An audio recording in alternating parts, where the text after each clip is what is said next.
바리케이트를 쳐야 합니다. 언론 양심의 역사를 이어갈 언론의 바리케이트를 칠 때다. YTN 해직 기자 노정면의 뉴스바.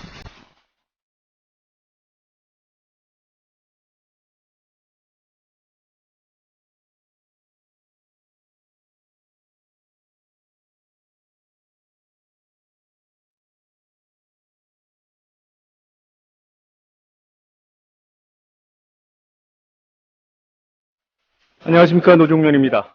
방송의 날 50주년 축사에서 박근혜 대통령이 이런 말을 했습니다. 방송의 공정성을 충족시키기 위해서는 누구보다 방송인의 치열한 노력이 필요하다. 정권이 낙하산, 불법 사찰 조직, 수사기관을 총동원해서 장악한 방송 언론의 문제를 방송인 탓으로 돌리는 말입니다. 쿠데타로 권좌에 올라 언론의 암흑 시대를 이끌었던 박정희 대통령도 집권 초기에는 언론 탄압 시도에 기자들이 거세게 저항하자 백기를 들었습니다. 이른바 언론 보복 조치 철회, 그 특별 담화가 발표된 날이 바로 49년 전 오늘입니다. 아버지보다 더 완고해 보이는 박근혜 대통령의 현실인식이 안타깝지만 방송인이, 언론인이 더 치열해져야 한다는 것은 맞습니다. 9월 4일 노정면의 뉴스바에서는 내란 음모 사건으로 다시 주목받고 있는 경기 동부연합의 기원과 형성에 대해 알아봅니다. 한국사 역사 교과서 왜곡에 관한 인터뷰도 준비되어 있습니다. 민주당 김태년 의원 잠시 뒤에 연결해 보겠습니다. 뉴스바가 수요일마다 선보이게 될 오보의 역사에서는 두 눈 멀쩡히 뜨고 속게 만드는 조선일보의 오보 사례를 다룰 예정입니다. 오늘 시사 애너그램 공갈의 주인공은 민주당 김한길 대표입니다. 잠시 광고 듣고 이어가겠습니다.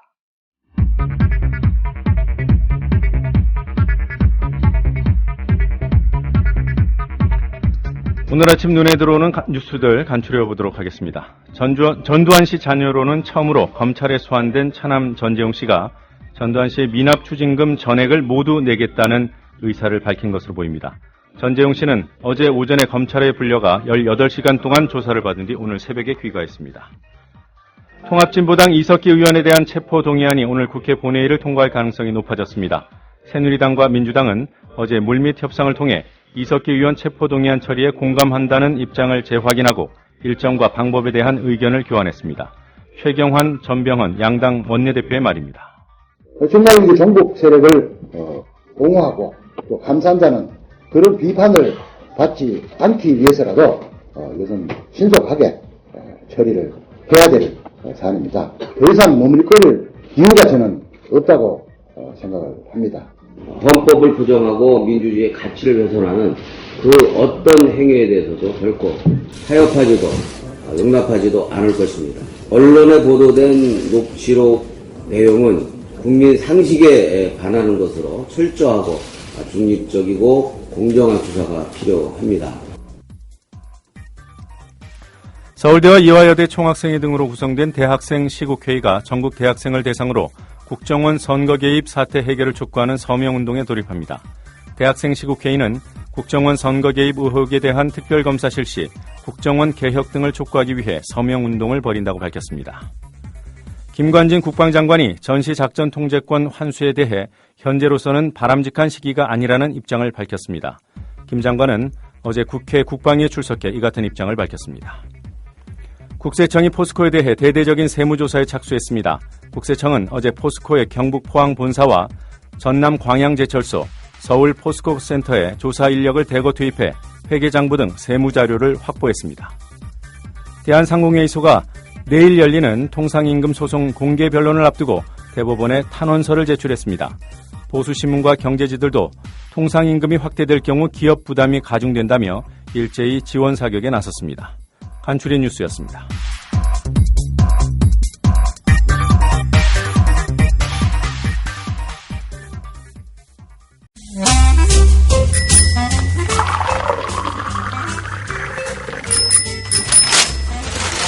아침 신문 귀로 읽으세요.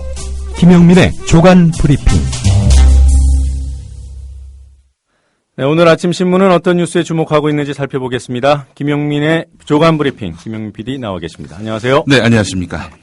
자, 내란 음모 사건과 관련된 기사들이 많이 줄었더군요. 한겨레 먼저 일면을 보니까 예. 역사 왜곡 문제가 올라와 있더군요. 예, 그렇습니다. 이 국방위원회 소속도 아닌데 왜 이석기 의원이 국방부에다가 그렇게 많은 자료를 요청했는지 이런 의구심을 담은 기사들이 오늘 도하신문들 네. 주요 기사인데요. 한겨레는 교과서 문제를 일면 머리 기사로 다뤘습니다.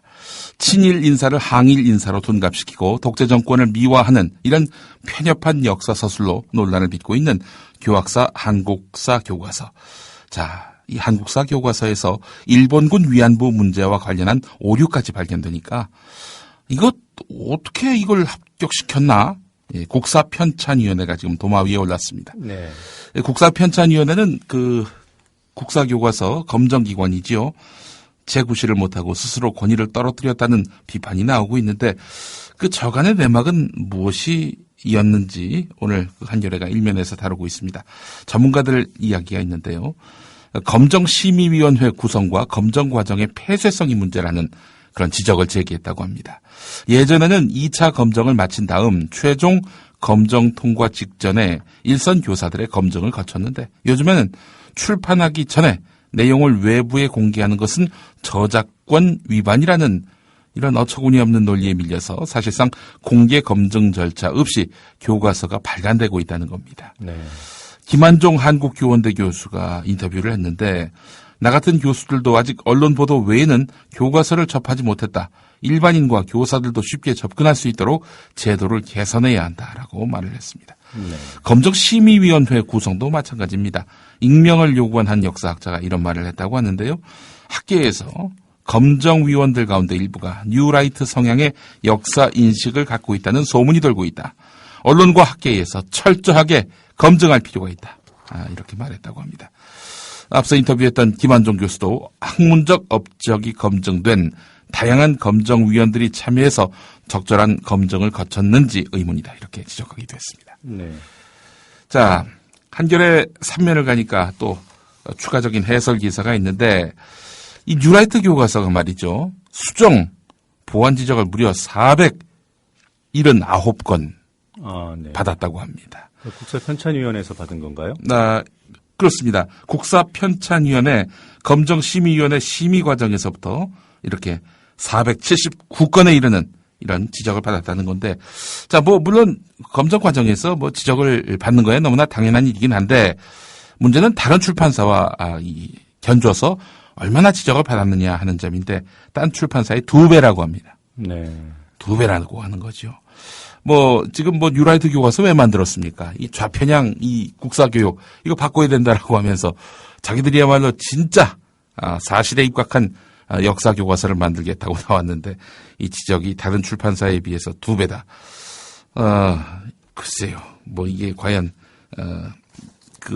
본래 이제 이 교과서를 만들겠다는 목적에 부합한 그런 결과치인지 또 의문이고요. 네. 특히 근현대사 관련한 그런 부분에 있어서 왜곡과 또 잘못된 해석, 인상 비평이 많다는 점에서 봤을 때 편향, 왜곡이라는 그런 지적을 적지 않게 받고 있습니다.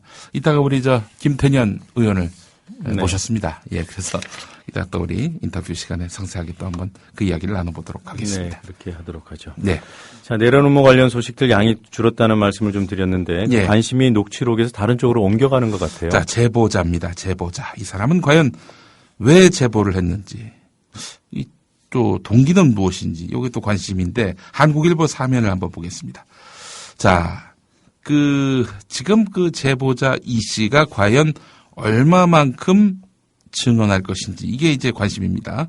국가정보원이 이석기 의원의 내란 음모 혐의를 수사와 재판을 통해 입증하는 데에는 이 제보자 이모 씨의 증언이 핵심이 될 것 같습니다. 이모 씨를 통해서 확보한 녹취록 외에 이른바 지하혁명 조직이라 불리는 RO의 구체적인 강령과 목표, 활동에 대한 증거는 사실상 이 이모 씨 진술이 거의 유일한 것으로 알려지기 때문입니다. 이미 통합진보당 내부에서 신원이 노출된 이모 씨가 치열하게 전개될 법정 공방에서 국정원의 편에 서서 얼마나 적극적인 증언을 해줄 것인지 여기에 관심이 쏠리고 있는데요. 자, 국정원이 국회에 제출한 체포 동의 요구서를 보면은 본 사건은 아로 조직원의 제보에 의해 최초 단서를 포착하게 됐는데 제보자는 장기간에 걸쳐서 사회단체에서 활동하다가 2004년경에 아로에 가입해서 현재까지 활동해온 핵심 구성원으로서 아로의 실체와 활동 내용에 대해 잘 알고 있다 이렇게 밝혀서 이 국정원이 사실 이 체포 동의 요구서만 보면 이 사람 입에 상당히 의존하고 있구나라는 그런 판단을 하게 만듭니다. 네. 새로운 인생을 살겠다면서 국정원의 녹취록을 제공했다고 하는데요. 글쎄요, 이 과연 법정 증언에서 옛 동료들을 바라보면서 얼마만큼 증언할 수 있을지. 자, 이것도 굉장히 관심입니다. 그러니까 언론에 보도됐던 강령이라든가 무슨 조직 원칙 이런 것들이 문서로 존재하는 것이 아닌 모양이군요. 예, 그렇습니다. 자, 지금 이 사람 입에만 의존하고 이 사람이 준 녹취록에만 의존했을 경우 과연 이 어마어마한 내란 음모 혐의 과연 입증할 수 있을지도 의구심이고요. 네. 자, 조선일보 3면을 보니까 말이죠. 이정희 대표가 지난 2일 한 인터넷 매체와의 인터뷰에서 한 말이 나와 있습니다. 평범하게 사는 사람들도 한번 엎어버려 어디 가면 총도 많다더라 하는 경우가 있다. 그런 발언이 일부 있었다 해도 그것을 실행하기로 한 적이 없다라고 했다. 여기서 한 인터넷 매체가 어디죠? 이 말 많이 예. 낯이 익습니다. 예, 그렇습니다. 전에도 그 뉴스타파가 이제 이 페이퍼 컴퍼니 네. 지적을 했을 때 그때도 유수의 언론들이 한 인터넷 매체라고 이렇게 보도를 해서 빈축을 샀는데 말이죠. 글쎄요, 분량이 모자라서, 국민 TV 라디오, 노종면의 뉴스바에 출연해서 이런 말을 했다라고 한마디 해주는 거. 이거 기대하지 않으니까 괜찮습니다. 예, 조선일보에까지 실리는 거는 기대하지 않으시는 것 같은데 전 좀 기대했습니다. 저는 이 기사를 왜 뽑으셨나 했는데 이런 이유가 있었군요. 그거 말고 이 공안정국, 특히 북한 관련한 기사는 조중동 웬만하면 안 뽑습니다. 왜냐하면 위험 부담이 있기 때문입니다. 북한 관련한 기사는 오보가 나도 이건 오보라고 규정되지도 않고 말이죠. 이게 소씨와 관씨에 의존하는 보도는 예. 사실 위험한 측면이 있기 때문에 우리 예. 청취자 여러분들께서도 조심하는 것이 좋을 것 같아요. 소씨와 관씨요? 소식통과 관계자. 소식통과 관계자. 당시도 있습니다. 네. 당국자. 자, 경향신문 3면을 보겠습니다. 국정원이 이석기 의원을 비롯한 현역 의원이 포함된 대규모 내란 음모 및 국가보안법 위반 사건을 공개 수사로 전환하면서 최고의 주가를 올리고 있다. 이렇게 이야기를 하고 있는데, 자, 국정원은 공개 수사 전환 후에 미리 짜놓은 각본처럼 주목도가 높은 소재들을 쏟아내고 있는데, 온갖 당원들, 통합진보당 당원들에 대한 체포, 구속영장을 청구했고요. 또 이들이 말했다는 녹취록을 공개했고요. 또 현재 이렇게 또 이석기 의원에 대한 체포 동의 요구서를 제출하는 등 압박의 강도를 계속 높여가고 있는데 경향신문은 이렇게 말합니다. 공안당국의 이러한 행태는 과거 권위주의 정권 시절의 국정원의 모습을 떠올리게 한다. 확실하지 않은 기획성 공안 수사를 통해 위기 타개 국면을 꾀한다는 것이다. 이번 사건만 놓고 보더라도 확정되지 않는 사안들로 여론몰이를 하고 있다는 의심을 지을 수 없다. 법률 전문가들 사이에서는 내란 음모 혐의의 핵심 증거인 녹취록 내용에 대해서 실질적 위험성이나 내란 실행을 위한 구체적 계획을 세웠다는 사실을 확인하기 어렵다는 견해가 많다. 녹취록의 증거 능력도 아직 검증되지 않았다. 이렇게 지적하고 있는데 한홍구 성공회대 교수의 말이 있습니다. 국정원이 공안 사건을 일으켜 전국을 전환시키는 일은 현대사에서 반복적으로 있어왔다. 그때마다 민주주의는 후퇴했다. 또 다른 교수가 아니군요. 한홍구 교수가 계속한 말입니다. 이번 사건도 이석기 의원을 비롯한 여러 사람들의 발언 내용이 황당한 거지 내란 음모죄 등으로 단정하기에 이르다. 국정원을 문민 통제의 틀 안에 가두는 방법을 고민하는 일이 한국 민주주의의 중요한 과제가 됐다. 이렇게 말을 했습니다. 네. 문민 통제라는 말. 이 말을 처음 한 분이 바로 유시민 전 의원이었는데요. 그때는 이 국정원이 아니라 검찰을 상대로 해서 네. 문민 통제가 필요하다라는 말을 했었는데 국정원만이 아닌 것 같습니다. 우리 사회에 문민 통제가 필요한 집단이 말이죠. 심판받지 않는 권력이라고 하죠.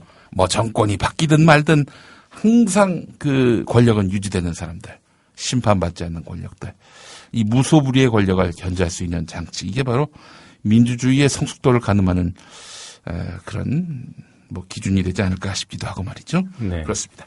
자, 이 국정원 말이죠. 수지김 간첩 조작 사건이라는 전력이 있습니다. 네. 50 시절이었죠.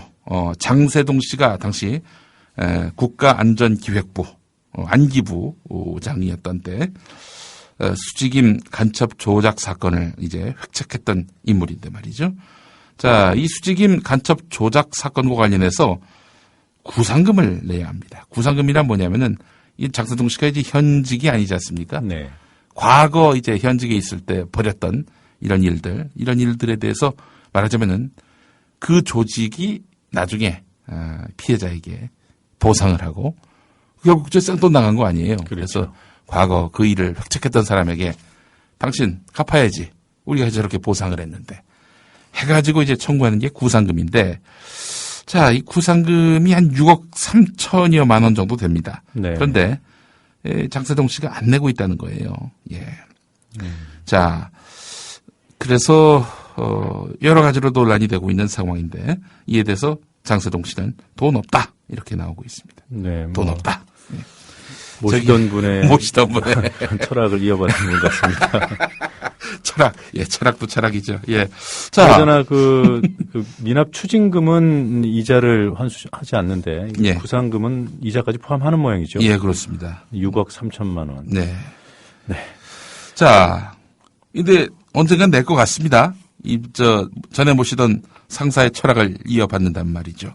그러게요. 전두환 씨가 미납 추징금 1,672억을 자진 납부하기로 했다는 경향신문 일면 기사가 오늘 눈에 띕니다. 네. 근데 전두환 씨 같은 경우에는 자녀가 이제 네. 검찰에 소환되고 이런 압박이 있는 가운데서 네. 돈을 내기로 한 거 아닙니까? 그렇습니다. 장세동 씨도 그런 궁지에 몰릴까요? 어떻게 예, 될지 자녀가 모르겠네요. 있는지부터 우선 좀 확인해 봐야 될 것 같습니다만. 자, 또 자녀한테 비자금을 이렇게 줬는지도 한번 좀 봐야 될 것 같은데, 일단 노태우 씨가 이제 미납 추징금을 이제 전액 내겠다 이런 입장을 밝히지 않았습니까? 네. 자, 전두환 씨 역시 자진 납부하기로 의견을 모은 것으로 확인됐다는 오늘 경향신문 기사. 구체적으로 보겠습니다. 어제 그 전재용 씨가 피의자 신분으로 소환 조사됐지요. 네. 59억 원의 법인세 탈루와 범죄 수익, 은닉 등의 혐의를 받고 있는 건데 전두환 씨 자녀가 소환된 것은 검찰의 수사가 시작된 이후 처음입니다. 사정당국 고위관계자의 말을 빌린 건데 전두환 씨 측에서 최근에 미납 추징금 전액을 가급적 자진 납부하기로 의견을 모았다.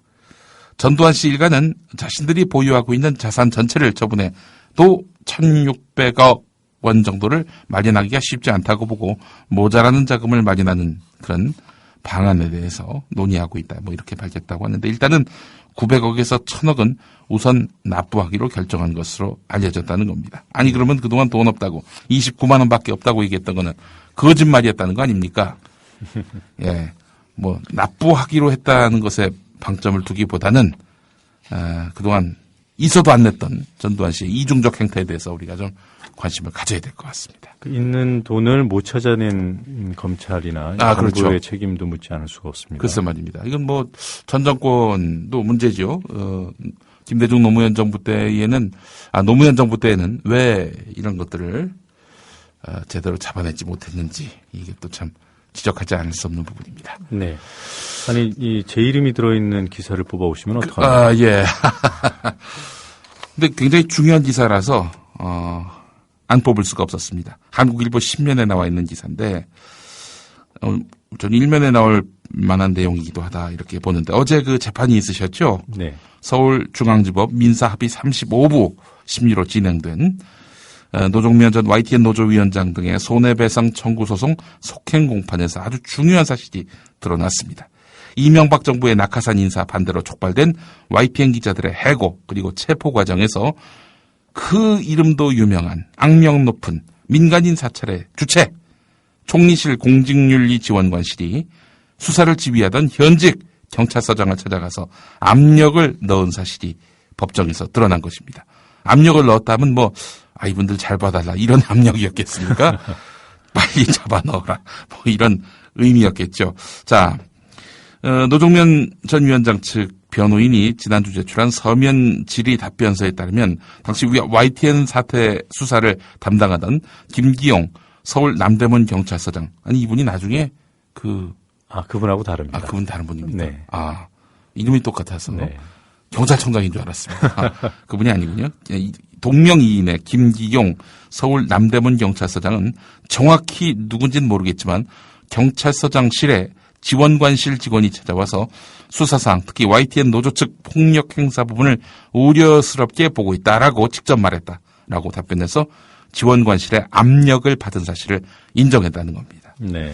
당시 김기용 서장을 찾아간 총리실 직원은 이미 불법 사찰 혐의로 기소돼서 1, 2심에서 징역형을 선고받은 원충현 전 조사관으로 드러났습니다. 네, YTN 담당관으로 드러난 사람인데요. 예. 원충현 씨 말고 한 명이 더 같이 갔던 것으로 예. 김기용 서장이 진술서를 작성을 했습니다. 예, 그렇습니다. 김기용 씨가 진술을 했기 때문에 이게 사실은 YTN 노조에게 우호적인 입장에 서 있지 않는 분이 이런 진술을 했다 하면 결국 공직윤리지원관실 직원이 YTN 사태 수사에 압력을 가했다라는 것이 뭐 명징하게 드러나는 대목으로 보입니다. 이렇게 원충현 씨 등 사찰팀이 남대문서를 방문하고 예. 얼마 지나지 않아서 저를 비롯한 YTN 기자들이 체포되고 구속됐던 거죠. 예. 원충현 씨가 누군지 혹시 아십니까? 이름은 많이 들어봤습니다. 네, 뭐 민간인 사찰의 아주 주역으로 제가. 네, 이분이 YTN 담당자였는데 예. 2009년도 9월에요. 예. 중요한 문건 하나를 작성해서 네. 총리실과 청와대에 보고를 합니다. 예. 그 문건에 보면 지금 현직 그 YTN 사장이신 배석규 씨를 지칭해서 예. 강단과 지모를 겸비했다. 배석규 씨는 정부의 충성심이 돋보인다. 예. 그래서 사장을 시켜야 한다. 이런 이야기를 들으면은 진짜 제대로 된 언론사 사장이라면 막 화가 나서 이 사람 고소할 것 같은데요. 정권의 충성심이 있다? 아니 지금 언론사 사장 보고 그게 할 소리냐? 이게 이제 MB 정부의 충성심이 돋보인다 이렇게 평가가 되어 있었고 그런 보고서가 작성되고 바로 또 사장이 되셨어요. 근데 정부가 바뀌었는데 지금도 예. 사장 자리를 굳건히 지키고 계십니다. 예. 어느 정권이든 충성하시는 모양인 것 같습니다. 또 이 말 잘못했다가 또 소송 당하는 거 아닌가 싶습니다. 자, 요즘에 우리 주변에 판치는 불량식품, 원산지 표기가, 네. 잘못된 경우도 적지 않은데요. 국가수 유전자 감식센터 법생물 연구실을 상대로 조선일보가 취재한 내용을 보면은 유명 업체의 도미초밥 알고 보니까 아프리카 틸라피아 생선이었다. 돼지고기로 만든 쇠고기 육포, 명태 넣은 대구탕. 이렇게 소비자들의 눈과 맛을 속이는 이런 형태들이 상당히 만연해 있다라는 건데 원산지를 속이는 이런 것들과 관련해서는 좀 명확한 또 조사가 있어야 될 것 같은데 지금 일본산인데 국산으로 러시아산으로 둔갑하는 이런 생선들이 있는 거 아닌가 시민들은 굉장히 걱정하고 있습니다. 이 부분에 관해서 명쾌한 답이 좀 빨리 나와야 될 것 같은데. 이 기사는 조선일보 기사네요. 예, 그렇습니다. 네, 조선일보는 이런 기사 좀 많이 썼으면 좋겠어요. 그래도 날씨도 많이 썼으면 좋겠습니다. 예, 그래 오보 확률이 많이 줄어들 것 같고 말이죠. 재밌는 기사가 두 개가 나란히 있는데 한국일보 11면, 서울신문 1면인데요. 부자 동네일수록 송사가 많다라는 기사입니다. 네. 강남 등을 관할하는 중앙지법이 송사가 가장 많은 것으로 나타났고요. 민사가 가장 적은 곳은 서울 북부지법인 것으로 나타났습니다. 자, 서울신문 기사에서는 고학력, 대가족, 주택보유자 중에 초고령자가 많은 동네가 강남이라는 겁니다. 강남. 한강 기준으로 강남이란 건데 이희연 서울대 교수 자료 분석 결과입니다. 네. 그래서 이 강남이 강북보다 장수도에 있어서 더 높다는 겁니다. 부자 동네일수록 송사가 많다. 강남이 강북보다 장수한다. 그 부자 동네일수록 송사가 많다는 것은 뭐 당연히 이해가 되고요. 예. 그리 놀랍지 않습니다. 그런데 네. 강남이 강북보다 장수한다. 네. 이것도 짐작은 했습니다만은 이렇게 통계를 보니까 속은 쓰리군요. 네, 그렇습니다. 그만큼 또, 삶의 환경이 낙후된 곳에 계신 분들의 그 단명 확률이 더 높다는 얘기 아니겠습니까? 상대적으로. 네. 아쉽습니다. 자. 마지막 기사는, 노래를 소개해 드리려고 고른 기사입니다. 아, 그래요? 어제 그 방송의 날을 맞아서 전병헌 민주당 원내대표가 박근혜 대통령과 뭐 가볍게 대화를 나눌 수 있는 기회가 있었던 모양입니다. 왜 야당 대표 안 만나시는가 이렇게 전병헌 원내대표가 말하니까 박근혜 대통령이 제가 오히려 계속 거부당하고 있다라는 참으로 뚱딴지 같은 말씀을 하셔가지고 민주당으로 하여금 웬 동문서답을 하시느냐 이런 반응이 나왔다고 합니다. 네, 어떤 노래 골라주실지 예. 짐작이 됩니다. 장기하와 얼굴들의 우리 지금 만나. 예, 이 노래 준비했습니다. 네, 김 PD 수고했습니다. 예.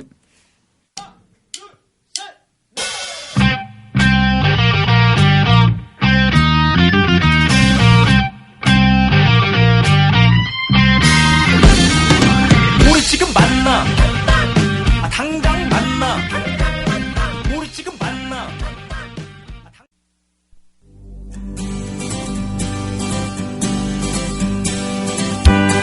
막간 퀴즈입니다. 전두환 씨의 차남 재영 씨가 검찰에 소환돼 18시간 동안 조사받고 귀가했습니다. 거듭해서 사과 말씀드립니다. 정말 죄송합니다. 미납 추징금 자진납부 의사는 밝히셨나요?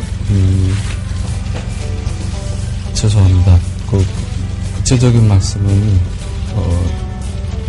제가 조사를 받으면서 다 말씀을 드렸습니다. 전재용 씨의 현재 직업은 무엇일까요?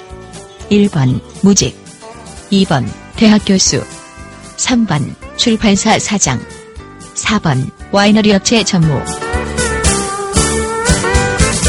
정답을 아는 분은 지금 팟빵 게시판에 정답과 함께 이메일 주소를 알려주세요. 맞춘 분 3분을 골라 기념 음반을 선물로 보내드립니다.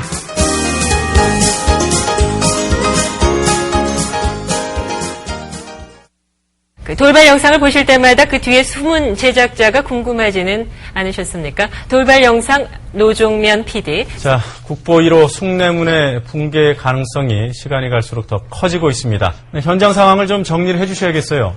네, 그렇습니다. 안녕하십니까. 뉴스타파 앵커 노종면입니다. 3년 5개월 만에 스튜디오 아닌 스튜디오에 앉아 카메라를 바라봅니다.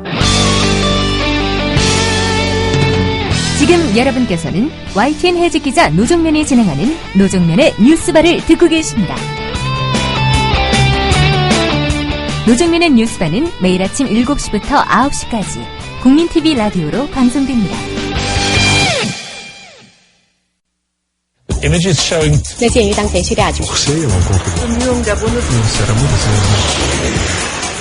국제뉴스 한반도 정세를 한눈에 황준호의 월드리뷰.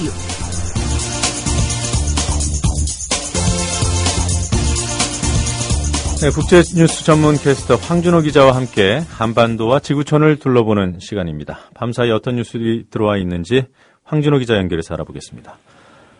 황준호 기자님. 예, 안녕하십니까? 네. 예. 자, 코트 약동 데니스 로드먼 북한에 들어갔군요. 미국 프로농구 NBA 스타 선수 출신인 데니스 로드먼이 어제 평양에 도착했다고 신화통신이 평양말로 보도했습니다. 지난 2월 첫 방북에 이어서 두 번째 평양 방문입니다. 이 사람이 워낙에 좀 좌충우돌 캐릭터라서 지난 일요일에 북한에 간다고 했을 때만 해도 설마 했었는데 공언한 대로 어제 베이징을 거쳐서 평양으로 들어갔습니다. 지난 2월에는 묘기농구단하고 같이 갔었는데 이번에는 캐나다의 NGO 관계자 그리고 미국 콜럼비아 대학의 교수 이런 사람들하고 같이 북한 체육당국의 초청 형식으로 들어갔습니다. 네. 현재 북한에 억류되어 있는 그 케네스 배, 예. 미국인하고 같이 나올 수 있을지 이게 관심인데 어떻게 보십니까? 북한에 있는 한국계 미국인 케네스 배에 손을 잡고 베이징 공항에 도착하기 전까지는 아무도 이 로드먼이 할 수 있을지 장담할 수는 없는 상황인데요. 그렇더라도 긍정적으로 전망할 수 있는 요소가 조금 있습니다. 원래 북한 김정은 위원장은 마이클 조던의 광팬이라서 조던을 초청하려고 했었습니다. 네. 그런데 그게 이제 거절당하면서 대안으로 데니스 로드먼을 지난 2월에 불러들였었는데요. 그런데 그 후에 로드먼이 미국에 돌아가서 북한 입장에서 볼 때 꽤 괜찮게 북한 또 김정은 위원장에 대한 얘기를 그동안 쭉 해왔기 때문에 그에 대한 어떤 보답 차원에서 케네스 베하고 같이 돌아갈 수 있게 해줄 수도 있다는 관측이 있습니다. 빌 리처드슨 전 뉴멕시코 주지사, 이 사람은 북한하고 교류가 아주 많은 사람인데요. 네. 이 사람이 로드먼이야말로 케네스 베를 꺼내올 수 있는 유일한 사람이다라고 논평했었는데 과연 그 말이 맞을지 관심이 가고 있습니다. 네. 자, 국방부가 북한 핵무기 수준에 대한 평가를 내놨습니다. 약간 논란이 있었나 봐요. 어제 국회 국방위가 열렸는데요. 국방부가 제출한 현안 보고 자료에 북한 핵무기의 현재 상태에 대한 기술이 있었습니다. 네. 2010년까지는 개발 실험 수준이었으나 2013년 현재는 언제라도 핵을 무기화해서 실제 사용할 수 있는 실제 위협으로 발전했다라는 문구였는데요. 이거는 북한의 핵 보유를 인정하는 의미도 일부 있고 또 실제 위협이다라는 용어를, 그런 표현을 처음 사용한 거라서 파장이 일었습니다. 그러니까 김관진 국방장관이 직접 해명했는데요. 언제라도 무장할 수 있다는 뜻이지 지금 핵무기를 가지고 있다는 표현은 아니다라고 말했습니다. 네. 또 시간이 지난 뒤에 국방부가 해명 자료까지 냈는데 앞으로 핵탄두 소형화가 성공한다면 운반 수단인 장거리 미사일과 결합해서 실제 사용할 수 있는 위협이 될 가능성이 높다는 의미다, 이렇게 설명했습니다. 그러니까 오전에는 실제 위협이라고 단정했다가 위협이 될 가능성이 높다라는 유보적으로 바뀌었으니까 이거는 뭐 해명이라기보다는 말을 바꾼 건데, 핵무기 수준 평가라는 건 아주 중요한 정보 판단인데 이렇게 손바닥 뒤집도 바꿔도 되냐 하는 비판을 피할 수 없어 보입니다. 네. 자, 해외 소식 좀 들어보도록 하겠습니다. 미국에서 시리아 공습을 지지하는 의원들 늘고 있습니까? 오바마 대통령이 시리아 공습에 관한 정치적인 책임을 나눠 갖기 위해서 의회 승인이라는 카드를 내놨었는데요. 네. 이게 처음에는 의회 통과가 어려울 거다라는 예상이 있었는데 일단 의회에서 지도부격인 의원들이 공습을 지지하고 나섰습니다. 2008년에 오바마 대통령하고 대선에서 경쟁했던 존 맥케인 상원 의원이 그저께 백악관에 갔다가 온 뒤에 공습 지지를 선언했고요. 또 어제는 공화당 소속의 존 베이너 하원 의장이 역시 백악관에 다녀온 후에 공습을 지지한다고 밝혔습니다. 그리고 하원의 민주당 원내대표인 낸시 펠로시, 공화당 원내대표 에릭 켄터, 이런 사람들도 오바마 대통령의 손을 들어줬습니다. 네. 그럼 미국 의회 찬반 분포 어떻게 나타나고 있습니까?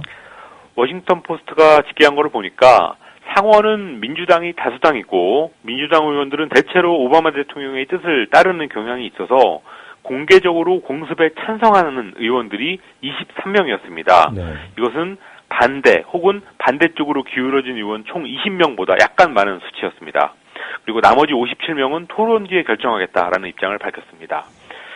그리고 하원 같은 경우는 반대나 반대쪽으로 기울어진 의원들이 총 94명이고 공개 찬성은 16명밖에 안 되니까 반대가 현재로서는 훨씬 많습니다. 그렇지만 토론 뒤에 결정한다거나 응답하지 않은 의원들이 325명으로 반이 훨씬 넘으니까 상당히 유동적인 상황입니다. 네.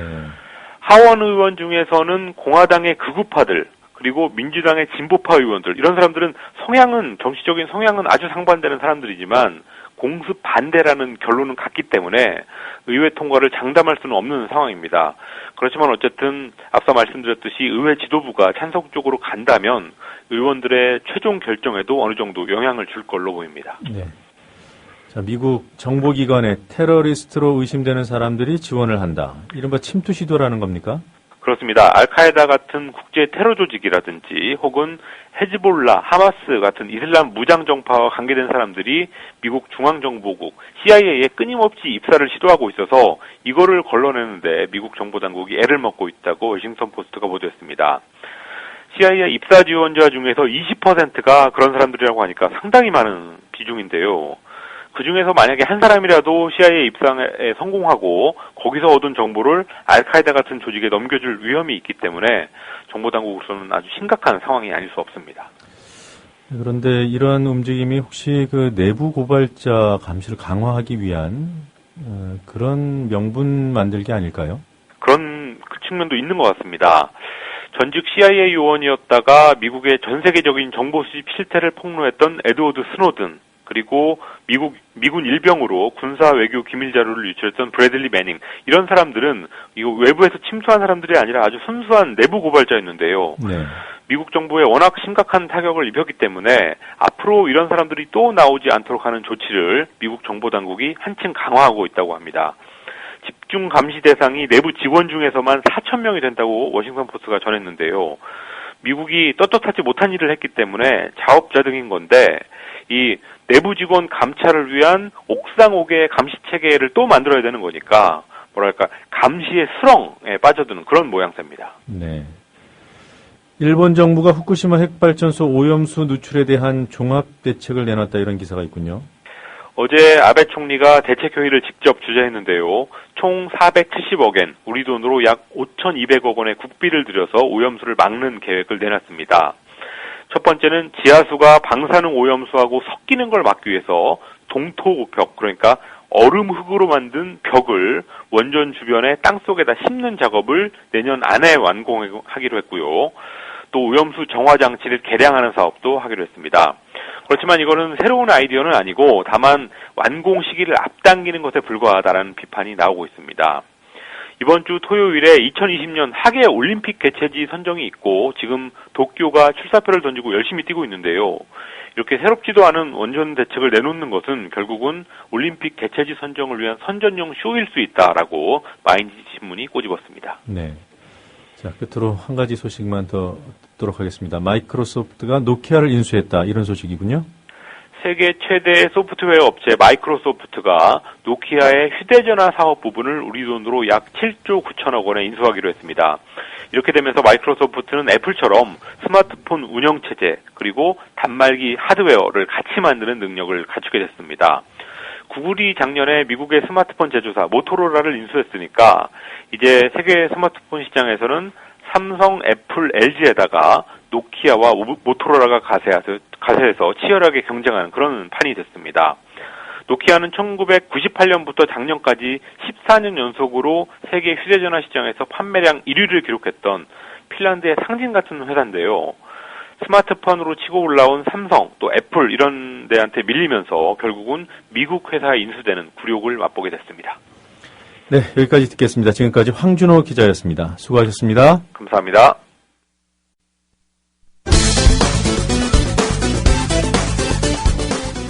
어제 MBC 라디오. 그리고 이제 제가 듣기에 제 다음에 김재현 의원이 나와서 또 인터뷰를 한다고 하는데요. 예. 말하자면 내라는 뭐 공범인데 이렇게 중요한 방송 인터뷰에 나와서 인터뷰를 한다는 것 자체가 저는 이 대한민국 국민을 모독하는 일이라고 생각합니다. 앞으로 방송국에서도 좀 이런 건 좀 자제해 주셨으면 하는 걸 요청드립니다. 요번 사건이 있기 전부터 저는 꾸준하게 계속 이 통합진보당 해산을 주장해 왔습니다. 단 하루도 우리 통합진보당과 마주 앉아서 국회의사당 안에 있다는 것은 이게 정말 말이 안 되는 일입니다. 이 비슷한 말은 CBS 라디오에서도 했는데 저는 이 통합진보당에 대해서 이번 사건이 있기 전부터도 해산해야 된다고 생각한 사람입니다. 이 공방전은 2차전으로 비화됐는데 어제 국회 기자회견장인 정론관. 안녕하십니까. 통합진보당 김재현 의원입니다. 방송 프로그램에 출연하여 동료 의원에 대해서 아루 조직원이다, 내라는 뭐 공범이다 등의 발언이 일삼는 것은 명백히 허위 사실을 유포하는 것이고 방송에 나와서 인터뷰를 한다는 것 자체가 대한민국 국민을 모독하는 일이다, 방송 자제를 요청한다 등의 발언까지 덧붙이며 저의 명예를 심각하게 훼손한 것에 대해서 매우 유감스럽습니다. 이에 저는 오늘 새누리당 김진태 의원을 허위사실 유포, 명예훼손죄로 형사 고소할 예정입니다. 그러자 김진태 의원. 통합진보당 김재현 의원이 저를 명예훼손으로 고소를 했습니다. 이는 중북 세력의 거짓 선동 전술로 자신의 크나큰 잘못을 감추기 위해서 발버둥 치는 김재현 의원의 분노와 함께 서글픔까지 느낍니다. 제가 뭐 틀린 얘기한 거 하나도 없습니다. 여기서 밑줄 그어야 할 부분. 이것은 도둑이 남의 집 안방에 들어와서 이제는 그 주인을 내쫓으려는 격이 아닌가 묻고 싶습니다. 자기들은 주인이라는 이야기.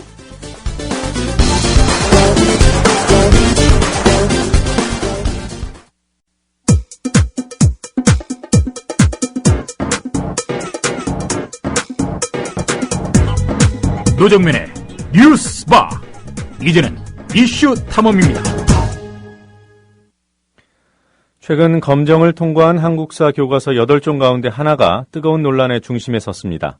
뉴라이트 교과서로 불리는 교학사의 한국사 교과서가 친일파와 독재자를 미화했다는 비판과 함께 검정 합격이 취소돼야 한다는 요구까지 나오고 있지만 출판사와 집필지는 교과서를 공개하지 않고 있습니다. 정작 내년 3월부터 이 교과서를 직접 쓰게 될지도 모를 교사와 학생들, 이 이해 당사자들은 판단과 선택의 기회를 제약받고 있습니다. 역사 왜곡 논란의 구체적인 내용이 무엇인지 살펴보도록 하겠습니다. 국회 교육문화체육관광위원회 민주당 김태년 의원 연결해 보겠습니다. 김 의원님, 안녕하세요. 네, 안녕하세요. 네, 짚어볼 내용이 좀 많습니다. 먼저 오류를 집필진에서 인정한 부분이 있다고 하니까 그것부터 짚어보도록 하겠습니다. 네, 위안부 관련 부분에 대해서 오류를 인정한 건가요? 예, 저도 보도를 보긴 했는데요. 학생들이 오해할 수 있다면 수정할 수 있다, 이런 식으로 말씀을 했다고 합니다. 그런데 수정할 곳이 한두 군데가 아닌데, 위안부 문제만큼은 아무래도 발뺌하기가 어려웠던 모양이 아닌가 싶습니다. 네. 예, 근데 위안부 문제가 이제 우리 역사의 가장 아픈 부분이지 않습니까? 네. 또 일제 만행이 얼마나 잔인했는지 알려주는 살아있는 증거이기도 하고요.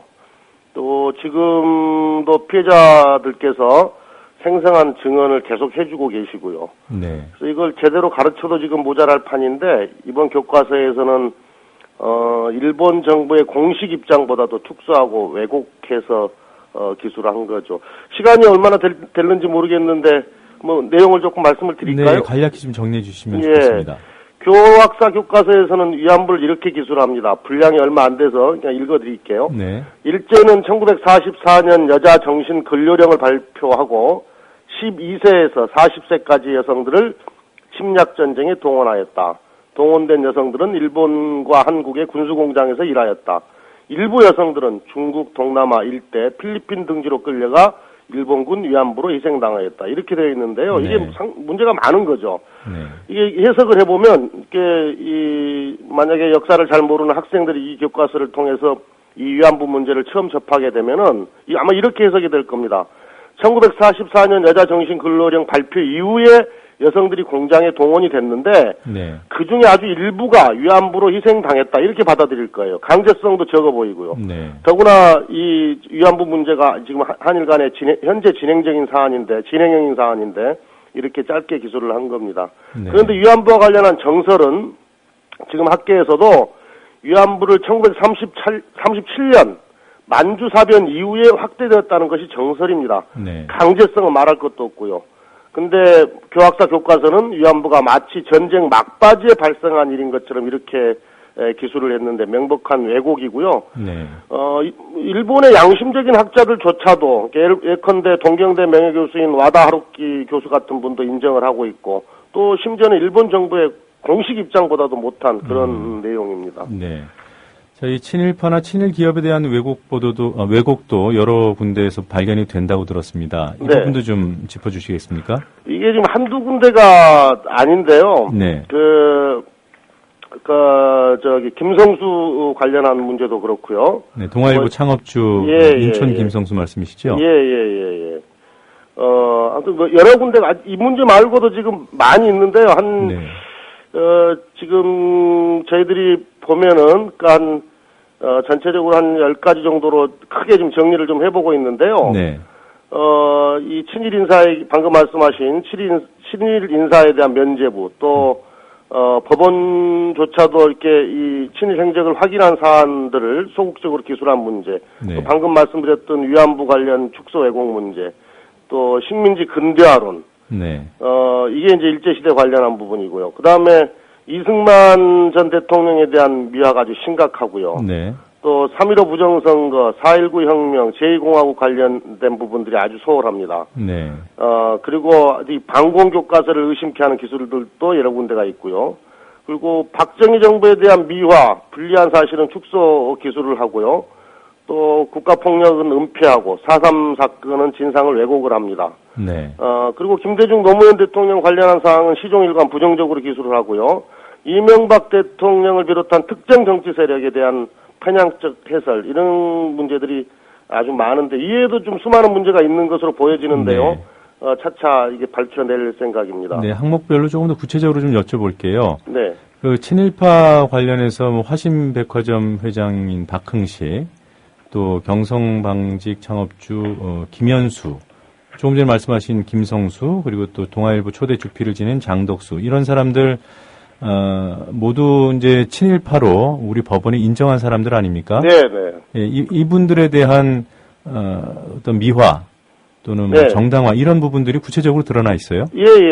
방금 말씀하셨던 화신백화점 회장 박흥식 같은 경우에는 1949년 반민특위에서 예. 반민족 행위자 제1호로 체포된 바가 있지 않습니까? 네. 이게 악질적인 친일분자, 이렇게 해석을 한 거죠. 그 다음에 이 경성방직의 창업주 김연수 전 회장, 이 사람도 2012년 1월 서울고법에서 친일 행위자로 인정이 되었지 않습니까? 네.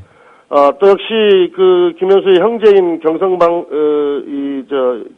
김성수. 네. 김성수 역시 친일 인사로 분류가 됐고요. 근데 교과서에서는 이런 역사적 사실을 왜곡해서, 이들 친일 인사들을 독립을 위한 경제적 자립을 이룬 인물로 평가를 하고 있습니다. 네. 그리고 이제 김성수와 관련한 부분은,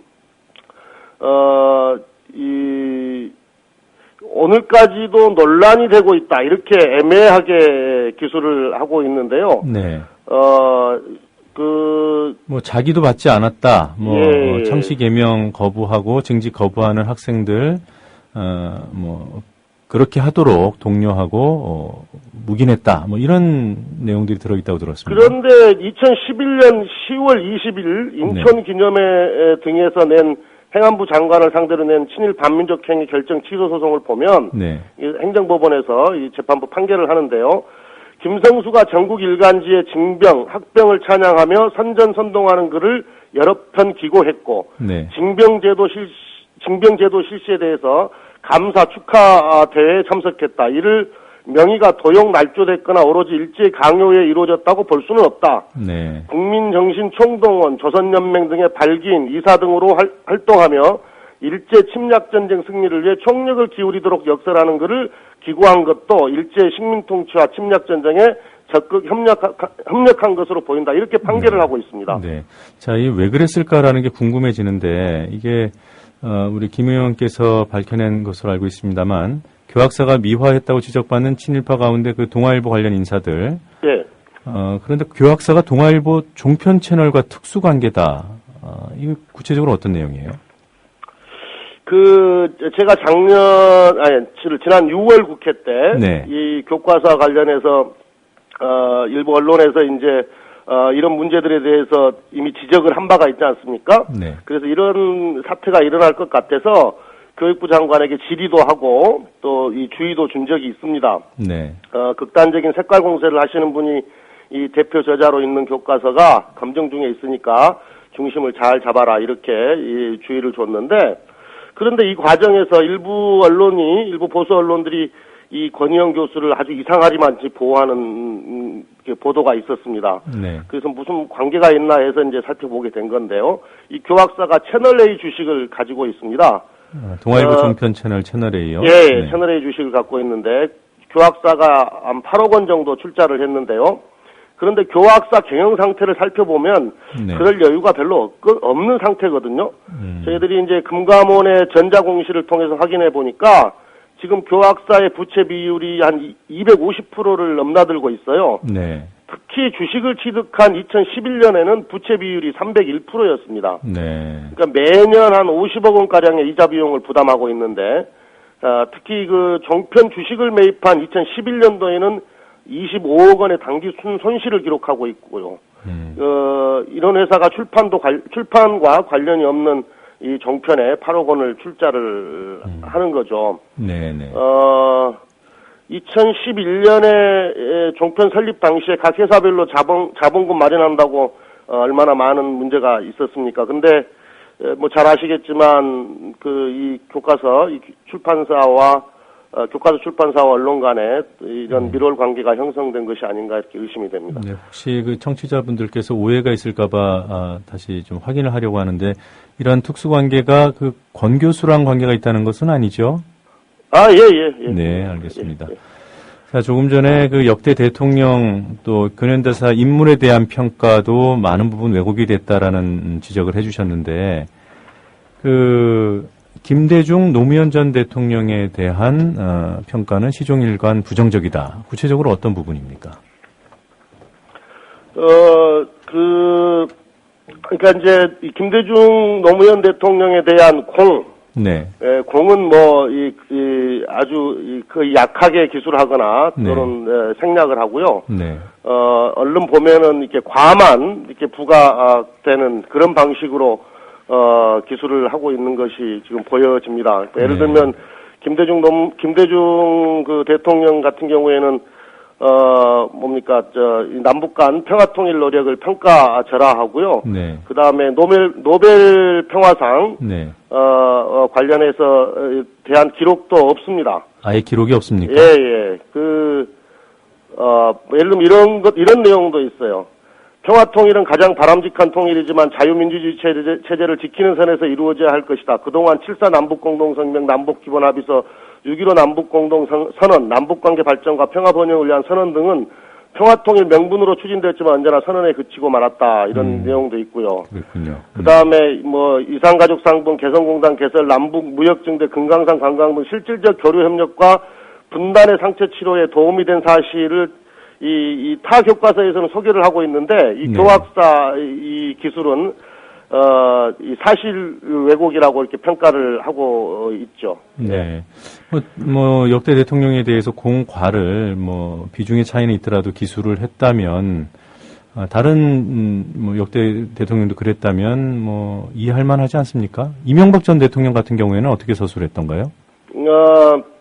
이렇게 되어 있습니다. 2008년에는 이명박 대통령이 취임했다. 이명박 정부는 안보를 보다 확실히 한다는 입장을 분명히 하고 경제를 선진화시킨다는 목표를 가졌다. 네. 미국과 유럽 등 선진국의 경제 위기가 있었지만 대한민국은 2012년 20-50 클럽에 세계 7번째로 들어가게 되었다. 이렇게 하고 있는데요. 그게 전부입니까? 뒤에 이제 또 한식과 관련해서도 있는데요. 이게 뭡니까? 이게 유독 이명박 정부에 대해서는 비판이 전혀 없습니다. 20-50 클럽은 2012년 국내에서 일부 언론들이 만드는 언어 조탁이거든요. 국제적으로나 또는 학문적으로 공인된 개념도 아닌 거고요. 그 다음에 국민소득 2만 달러를 최초로 넘어선 것은 2007년도예요. 참여정부 때인데. 그것이 마치 이제 이명박 정부 때 이루어진 것처럼 이렇게 기술해서 왜곡을 했고요. 그 다음에 국제회의 개최도 2000년에 이미 아셈 회의도 했고 2005년에 에이펙 회의도 했지 않습니까? 네. 그런데 유독 G20 이 회의만을 지금 강조를 하고 있습니다. 네. 또 이 교과서 339페이지에 보면은 한식의 세계화 관련해서 한식의 세계화 이게 문제 많은 프로젝트였다 이렇게 지금 밝혀졌지 않습니까? MB 실세들 비자금 창구였다 이런 지적도 있고 감사원에서도 예산 집행 문제를 지적한 것으로 합니다만요. 예, 그렇습니다. 근데 이것도 사진을 2장이나 이렇게 실었고요. 그러면 김윤옥 여사 얼굴이 나옵니까? 교과서에? 아닙니다. 이게 여기에는 이제 이 가수 비하고 네. 그다음에 이명박 정부 때 그 장관했던 그 장태평 당시 장관 사진이 실려 있습니다. 예, 알겠습니다. 그리고 일부 언론에 보면은 다른 역대 대통령 사진은 나오는데 김대중 노무현 전 대통령 사진은 없다 이런 얘기도 있던데요. 이것도 사실인가요? 이건 제가 그건 지금 사진은 지금 확인을 지금 못했습니다. 그래요. 지금 교과서가 공개가 되지 않다 보니까 사실 지적되는 문제들 중에서도 사실이 아닌 경우도 있어요. 네. 근데 왜 이렇게 교과서를 공개하지 않는 거죠? 지금 뭡니까 지금 저희들이 지금 이 교과서를 분석하기 위해서 교과서를 제출해라. 이미 이제 검증을 통과했기 때문에 이건 자료거든요. 이제 국회 입장에서 보면은. 그런데 계속 제출을 하지 않고 있어서 다시 항의를 했더니 아직 교육부도 아직 받지 못했다. 이렇게 이야기를 하고 있는데 아마 오늘쯤 제출을 할 가능성이 지금 있습니다. 네. 이제 의원들이 워낙 많이 이렇게 문제 제기를 하고 또 언론에서도 문제를 삼고 있기 때문에 네. 지금 하고 있는데 이 교과서가 제출이 되고 나면 더 정밀하게 좀 분석을 하고 대처 방안들을 만들어야 될 것 같습니다. 이게 아주 지금 아주 부분적으로만 열람을 지금 시켜주고 있는 지금 상태거든요. 그 확보를 하게 되시면은 일반에 공개해 주실 수 있나요? 당연히 일반에 공개를 해야죠. 물론 뭐 교학사에서는 소송하겠다 뭐 이런 이야기도 하고 있는 모양인데요. 네. 네, 이거 시간이 좀 부족해서 좀 더 여쭤볼 내용들이 있습니다만 오늘은 이쯤에서 정리를 하도록 하겠습니다. 네. 예, 의원님 고맙습니다. 네, 감사합니다. 네, 지금까지 민주당 김태년 의원으로부터 한국사 교과서 역사 왜곡 문제를 들어봤습니다.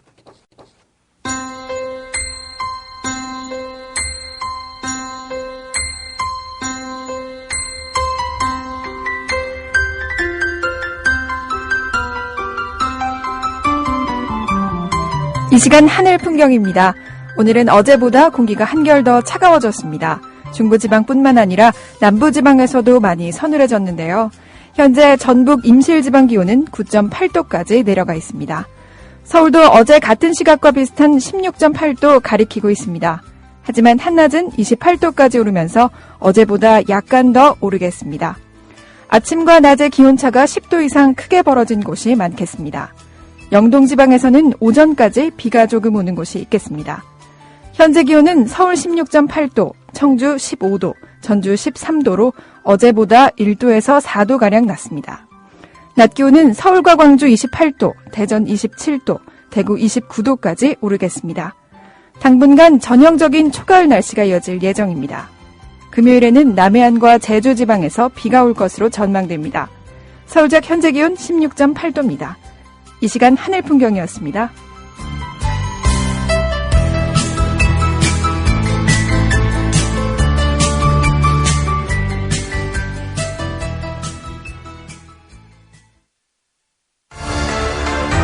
국민TV 뉴스가 창간했습니다. 빠르고 정확한 뉴스, 국민TV 뉴스의 텍스트 버전을 여러분 앞에 내놓습니다. 국민TV 라디오의 각종 콘텐츠를 이제는 읽으실 수 있습니다. 뉴스.국민.tv 국민TV 뉴스에서 세상의 모든 뉴스와 만나세요.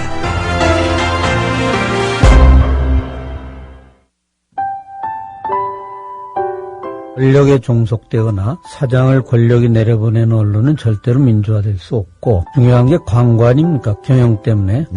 대자본의 눈치를 보면은 결국 우리가 여러 가지 사례에서 보듯이 독립이 어려운데 이 국민TV가 미디어 협동조합을 만들어서 정말 십시일반으로 권력이나 대자본에 의존하지 않으면 앞으로 대한 언론이 아니라 어느 날에는 주류 언론으로 발전하지 않을까를 기대합니다. 동아일보 해직 언론인의 모임인 동아자유언론투쟁위원회 김종철 위원장의 말입니다. 미디어 협동조합은 동아투이 선배들의 못다 이룬 꿈을 실현하겠습니다. 조합원이 돼서 힘을 실어주십시오. 포털 사이트에서 미디어 협동조합 국민TV를 입력하시고 홈페이지에 들어오셔서 조합원으로 가입해 주시면 됩니다.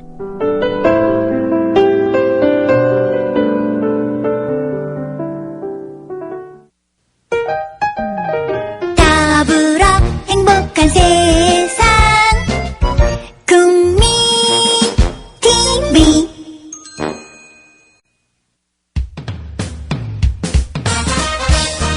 공정한 시각 따뜻한 관찰 YTN 해직 기자 노종면의 뉴스바 이제는 초대석으로 함께합니다.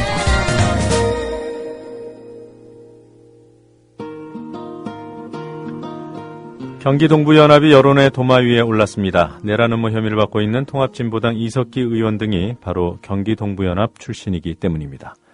그러나 여전히 조직의 실체에 대한 구체적인 정보는 미미한 수준이고 지난해 통합진보당 비례대표 경선 부정 사태가 일어나기 전까지만 해도 일반인들에게는 이름조차 알려지지 않았던 조직이었습니다. 이런 가운데 경기 동부연합을 다룬 논문이 언론에 보도되고 있습니다. 경기 동부연합의 기원과 형성, 그리고 고립이라는 제목의 논문입니다. 민주화운동 기념사업회가 발행하는 학술지의 논문을 발표한 임미리 선생님 스튜디오에 모셨습니다. 안녕하세요. 네. 네, 이런 시간에 출연해 주셔서 고맙습니다. 자, 이 논문이 발표된 시점이 6월로 알고 있습니다. 지금 이제 와서 세간에 화제가 되고 있습니다만 여러 언론이 임 선생님 논문을 인용해서 보도하는 것을 보셨는지요? 예. 네, 뭐 논문의 취지가 잘 보도에 녹아 있다고 보십니까? 뭐 저도 그렇게 생각하고 주변에 논문을 미리 봤던 사람들도 다들 좀 이상하다고는 하죠. 그러니까 논문 제목만 봐도 기원, 형성, 고립이잖아요. 근데 그 세 가지 중에 고립에 초점을 맞추고 그리고 또 그 문장들도 좀 편향적으로 인용했다는 생각은 뭐 논문 그러니까 원고를 본 사람들은 다 그렇게 생각할 것 같습니다. 네, 특히 세계일보 같은 경우에 임 선생님 말씀을 인용해서 북한을 자신들과 동일시하면서 고립을 자초했다. 이 부분을 강조했더군요. 예, 그러니까 저도 기사에서 그거 읽으면서 내가 그렇게 썼던가 하고 찾아보니까 진짜 그렇게 썼긴 썼더라고요. 네. 그러니까 그 북한이라고는 안 하고 북조선이라고 표현을 했었는데, 근데 그 이거는 경기동부 연합이 사상적으로는 주사파에 해당하잖아요. 그러니까 그 관련해서 썼던 건데 딱 그 부분만 떼고 보니까 야, 이 진짜 그 탈북민들 아닌가 뭐 그런 생각이 들 정도로. 예, 알겠습니다. 네. 자, 이제 경기동부연합 이름이 꽤 알려졌습니다만 여전히 실체는 모호하지 않습니까? 예. 뭐 정말 조직으로 존재하는 것인가 이런 의문을 갖고 있는 분들도 많이 계신 것으로 알고 있습니다. 경기동부연합 무슨 단체나 정당 내 계파처럼 실존하는 것인지요? 제가 수사관은 아니고 연구자니까 연구자 입장에서 말씀을 드린다면 그러니까 현재 당사자들은 그 경기동부연합이란 존재를 부정하고 있는데 그러니까 과거에 해체된 전국연합 산하 지역단체명이다 뭐 이 정도로 얘기를 하고 있잖아요. 근데 이 이름이라는 게 뭡니까? 그러니까 남들이 부르는 게 이름이잖아요. 그리고 딱히 뭐 연판장 돌려야지 그게 또 조직이 되는 건 아니고 그리고 그러니까 사람들이 볼 때는 행동을 같이 하고 그렇게 같이 한 행동이 오랫동안 지속되고 그 구성원들이 동일할 때는 그걸 실체라고 여길 수밖에 없죠. 본인들이 부정을 하든 안 하든 간에. 근데 워낙에 경기동부라는 명칭이 부정적인 의미로 거론이 되니까 본인들은 부정을 할 수밖에 없었던 것 같고. 네, 알겠습니다. 임 선생님 논문에 등장하는 경기도 광주 대단지라는 특정 지역, 예. 이곳은 어떤 곳이었습니까? 현재 성남시 중원구, 수정구 일대를 말하는데 1960년대 말에 박정희 시대 때 개발된 한국 최초의 인공도시라고 할 수 있습니다. 당시의 정확한 지명은 경기도 광주군 중부면이었고요. 네. 그리고 그 광주대단지는 제가 광주대단지에 대해 관심을 갖고 재작년에 논문을 썼는데 관심을 가지게 된 계기가 1988년 제가 대학 다니던 시절에 산모가 아기를 삶아 먹은 지역이 있다는 얘기를 들었습니다. 네. 그야말로 전설 같은 소문이었는데 그리고 그게 성남시라는 걸 그때는 알았고 그리고 이후에 관심 가지고 찾아보니까 거기가 광주대단지라는 지명을 가졌던 곳이더라고요. 그리고 그런 전설 같은 소문이 몇십 년 후까지 돌 지경으로 뭐 상상도 할 수 없을 정도로 비참한 동네였고 그러니까 박정희 정권 때 서울시의 도시 빈민들을 도시 미화의 목적으로 또는 그 유사시의 위험분자들을 소개할 목적으로 당시 광주군 중부면 그러니까 광주대단지 지역에 거의 뭐 트럭에 실어서 갖다 버린 형국. 모아놓은 곳이군요. 위성도시라 그래서 무슨 개발을 위해서 만든 곳이라고 이해할 수 그러니까 그러니까 처음에는 뭐 장밋빛 청사진을 늘어놓고 이쪽으로 철거민들을 옮겨서 잘 살게 해주겠다 이랬는데, 근데 선 입주 후 건설이라는 그 상상하기도 힘든 계획 속에 그러니까 먼저 이주시켜놓고 입주시켜놓고 건설을 하겠다는 거예요. 네. 그러니까 그때 철거민들이 광주대단지로 이주할 때 상황이 어땠냐면 그 양반들이 68년 가을부터 이주하기 시작하는데 한밤중에 트럭에 실어서 진짜 갖다 버려요. 그러니까 트럭에 수십 명을 실어가지고 가재도 없고 간단한 거야. 그래서 산비탈에 갖다 버리는데 그 산비탈의 개발 정도가 어느 정도냐면 그냥 산비탈을 나무만 깎아낸 상태. 네. 나무만 깎아내고 이렇게 금을 그어놔요. 그래서 요 땅은 당신 땅, 요 땅은 당신 땅 가서 살아라. 그 당시 그리고 불안하다고 아무것도 없고. 했던 그 땅들이 그런 지경이었습니까? 예. 네. 그러니까 진짜 벌판이 아니라 산등성이. 네.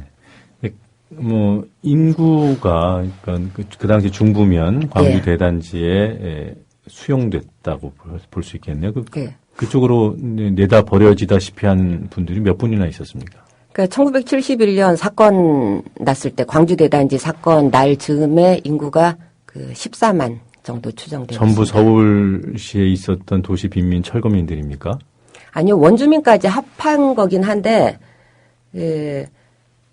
산골짜기였기 때문에 네. 농사 짓던 원주민들은 아니 한 얼마 안 이게 되고. 면에 뭐 얼마나 됐겠어요? 예, 원주민이? 얼마 안 되고 그러니까 거의 다 90% 훨씬 넘게가 그 철거민과 기타 이주민들이라고 봐야죠. 네, 지금 그 사건이라고 표현해 주셨는데 예. 그 71년 8월 10일에 일어난 예. 그 주민 봉기 사건 말씀하시는 거죠? 예. 그 내용도 좀 설명해 주실까요? 그러니까 1971년 8월 10일에 네. 당시 대단지 주민들 많게는 6만 명이 참여를 해서 네. 딱 6시간 동안 벌어진 사건입니다. 그러니까 사건 자체는 그 굉장히 큰 이미지를 던졌는데 실제 발생한 시간은 딱 6시간밖에 안 돼요. 네. 그리고 이게 박정희 정권 최초이자 최대의 도시 봉기였고. 네. 근데 어떻게 끝났습니까? 여기? 이게 폭동이라고 폭동 난동 당시에 일간지에서 그렇게 보도를 했는데 사실 폭동 난동이라 할 만한 양상이 없었어요. 뭐 차량을 탈취하고 뭐 예, 그런 게 약간 습격하고 이런 사진들이 있던데요. 그러니까 사람이 6만 명이 참여를 했습니다. 네. 근데 전체 피해 물량이 차량이 서너 대가 전복이 됐어요. 그 중에 한 대는 불탔는데, 네. 근데 나머지 세 대는 넘어진 걸 그냥 다시 일으켜 세워서 고쳐 썼어요. 네. 그 정도 수준이고, 그리고 당시 뭐 상해자가 뭐 엄청났다 그러는데, 실제 제가 당시의 판결문을 보니까 수십 명도 아니고, 뭐 약간 명, 그리고 그 사람들의 상해 수준이 전치 1, 2주, 2, 3주 이래요. 그러니까 전치 네. 1, 2주, 2, 3주라는 게, 그러니까 어쩌다가 돌멩이 잘못 맞아가지고, 뭐 골절된 수준도 안 되잖아요. 네. 근데 그거를 폭동 또는 난동이라고 할 수도 없고, 따라서 사람들이 뭔가 모이자 하니까 가긴 갔어요. 거기다가 그 당시 대단지에는 일거리도 없고 놀만한 거리들이 없었기 때문에 네. 집에 있는 사람들은 그냥 다 나간 거예요. 네. 심심하니까 구경하러도 나가고. 그리고 근데 어쨌든 간에 엄청난 사람들이 모이니까 정부에서 깜짝 놀랄 수밖에 없고. 그리고 최초로 일어난 일이고 정부 수립하고는 아니지만 정권 이후로 박정희 정권 하에서. 그러니까 깜짝 놀라서 좋다 다 들어주겠다 네. 그랬거든요. 그리고 들어줘야 하는 그 요구 내용도 당연한 거였고. 네. 그래서 다 들어주겠다 하니까 또 그런가 보다 해서 바로 또 다 해산을 해버렸고. 그래서 6시간 만에 완전히 사건이 진정됐습니다. 뭐 이른바 승리한 싸움이었군요. 예, 그러니까 그날만 놓고 보자면. 요구 결과를 다 얻어냈다는 점에서는. 네, 알겠습니다. 지금 청취자들께서 도대체 이 경기 동부연합하고 이 광주 대단지 그리고 거기서 일어난 사건이 무슨 관계일까, 왜 이렇게 길게 얘기할까 궁금해하실 텐데 어떤 관계가 있습니까? 어떻게 연결하시게 된 거죠? 네, 제가 당시 성남의 대학생들이 지역으로 회귀를 했다는 사실을 알게 됐습니다. 그러니까 연어처럼 돌아온 거죠. 근데 사실 대학생들은 대개 대학을 중심으로 활동을 하잖아요. 네. 근데 유독 성남시 출신 대학생들만이 80년대 초부터 지역으로 회귀해서 그룹을 만들어서 활동을 했다는 얘기를 들었습니다. 그래서 그 80년대 초반 학번들이면 당연히 그 사건 목격자들이고 그리고 네. 사건 이후에 있었던 성남시에 대한 차별 배제를 겪었던 사람들이고 해서 그 관계가 있겠다 싶어서 그 당사자들을 면담하는 과정에서 그 기억이 다시 호출되는 걸 알았습니다. 왜 굳이 그 지역으로 회귀했을까요? 일단은 서울에 있던 학생들이 뭐 다시 지역으로 오기에 좀 가까운 지역이기도 했고, 네. 그리고 본격적으로 다시 돌아와서 활동을 하게 된 거는 80년부터인데, 네. 5.18 직후. 그때 첫 계기는 5.18 직후에 대학 휴교령 내려지면서, 그러니까 뭐 학교 갈 수 없으니까 성남에 집에 와 있는 대학생들이 이제 모이기 시작했고, 그 다음에 본격적으로 조직화가 되기 시작한 거는 83, 4년 돼서, 예. 그러니까 이전에는 뭐 야학 활동이나 또는 이제 모여서 스터디를 하는 수준이라면 83, 4년 돼서는 본격적으로 조직화를 시도한 해인데, 이때는 그 5월 광주, 80년 5월 광주를 그 지역에 홍보하는 그런 목적을 상당 부분 가진 속에 조직화가 시도됐던 것 같더라고요. 그러니까 운동성을 띠고. 네. 뭐, 제가 이해를 잘 했는지 모르겠습니다만, 그 성남 지역, 과거에 광주로 불렸던 그 성남 지역에서 성장한 그 대학생들이 80년대 광주 사태 이후, 여기서 광주인지 전라도 광주 예. 사태 이후에 다시 자신이 성장한 지역으로 돌아간. 예. 그 돌아간 이유는 자기가 성장하면서 겪었던 그런 비참한 현실, 이런 것 예. 기억을 갖고 갔겠죠. 예. 그리고 제가 하나 말씀 안 드린 게, 네. 다른 지역도 그렇지만, 이 수도권 도시 빈민의 상당수가 호남 출신들이잖아요. 네. 그리고, 광주대단지와 성남시 경우는 도시 빈민의 척도라 할 수 있을 정도로 그런 지역이었고, 그래서 당연히 호남 인구가 굉장히 많았습니다. 그래서 아마도 당시 대학생들한테는 자기 지역의 광주 실상을, 그러니까 전라도 광주의 실상을 알린다는 게 어쩌면 고향의 소식을 전하는 일이었을 것도 같습니다. 네. 그게 1971년에 사건이 일어났고요. 그리고 학생들이 이제 회귀한 시점은 1980년대라고 말씀하셨는데, 예. 그 사이, 그러니까 1970년대, 성남시 승격이 1973년에 있었고, 그 이후에 성남시가 상당히 발전하지 않습니까? 네. 그 뭐라고 할까요? 비참했던 생활을 조금 극복했을 법도 한데 안 그랬던 겁니까? 그러니까 일단은 도시 자체는 성장을 하는데, 근데 이전에 대단지 시절 그러니까 구획되었던 필지들이 20평이었어요. 그 네. 20평이라는 게, 그러니까 집을 짓고, 그러니까 대지 20평에 10평 남짓에, 건평 10평 남짓에 집을 짓는 수준인데, 근데 그때 그어진 구획이 20평 필지가 현재까지도 그대로 있거든요. 그러니까 계속해서 도시빈민들이 이주를 반복한. 그래서 실제 그 거주자들의 생활 수준은 늘 같은 정도였고, 그리고 한국 사회가 전체 발전하는 속도에 비해서 그쪽은 좀 더 낮은 수준에서, 그러니까 그 소득 수준이 네. 그렇게 향상될 수가 없었고, 거기다가 대단지 사건 자체가 굉장히 좀 폭동, 난동, 그리고 범죄 이미지로 보도가 된 데다가 이후에 아주 구체적으로 박정희 정권이 그 지역에 대해서 그 공권력에 의한 억압을 시도를 합니다. 네. 그거는 당시 그 청와대 보고서 보면 나와 있거든요. 그래서 경찰력도 훨씬 더 많이 배치를 하고 정보 기관원 상주 수도 훨씬 더 많아지고, 그러니까 상시적인 억압 체계가 광주 대단지 경우 박정희 시대 다른 어떤 곳보다도 심했던 거죠. 네. 그리고 그게 그 지역에 계속된 그 도시빈민들의 계속 순환 이주 뭐 이런 거하고 결합해서 성남시에 대한 이미지 자체가 90년대까지도 성남시는 도시 빈민들만 사는 곳 또는 범죄의 소굴 이런 이미지가 남아 있었어요. 그리고 그 속에서 그 거주했던 당시 80년대 그 학번들은 성남시에 대한 외부의 그런 차별적 시각을 그대로 느끼면서 초등학교, 중고등학교 시절을 다녔고. 네. 논문에 쓰신 표현이 그 차별과 배제, 이걸 뭐 70년대 내내 성장하면서 경험했을 거다 이렇게 보시는 거군요. 80년대도 그리고 90년대 초반도 그렇고 지금도 뭐, 그 어디 가서 성남시 산다고 얘기하면 주택 사냐, 아파트 사냐, 또는 구시가 사냐, 신시가 사냐. 예, 그런. 모란시장하고 지리적으로는 어떻게? 예, 그러니까 모란시장 그 일대죠. 그래요. 네. 예.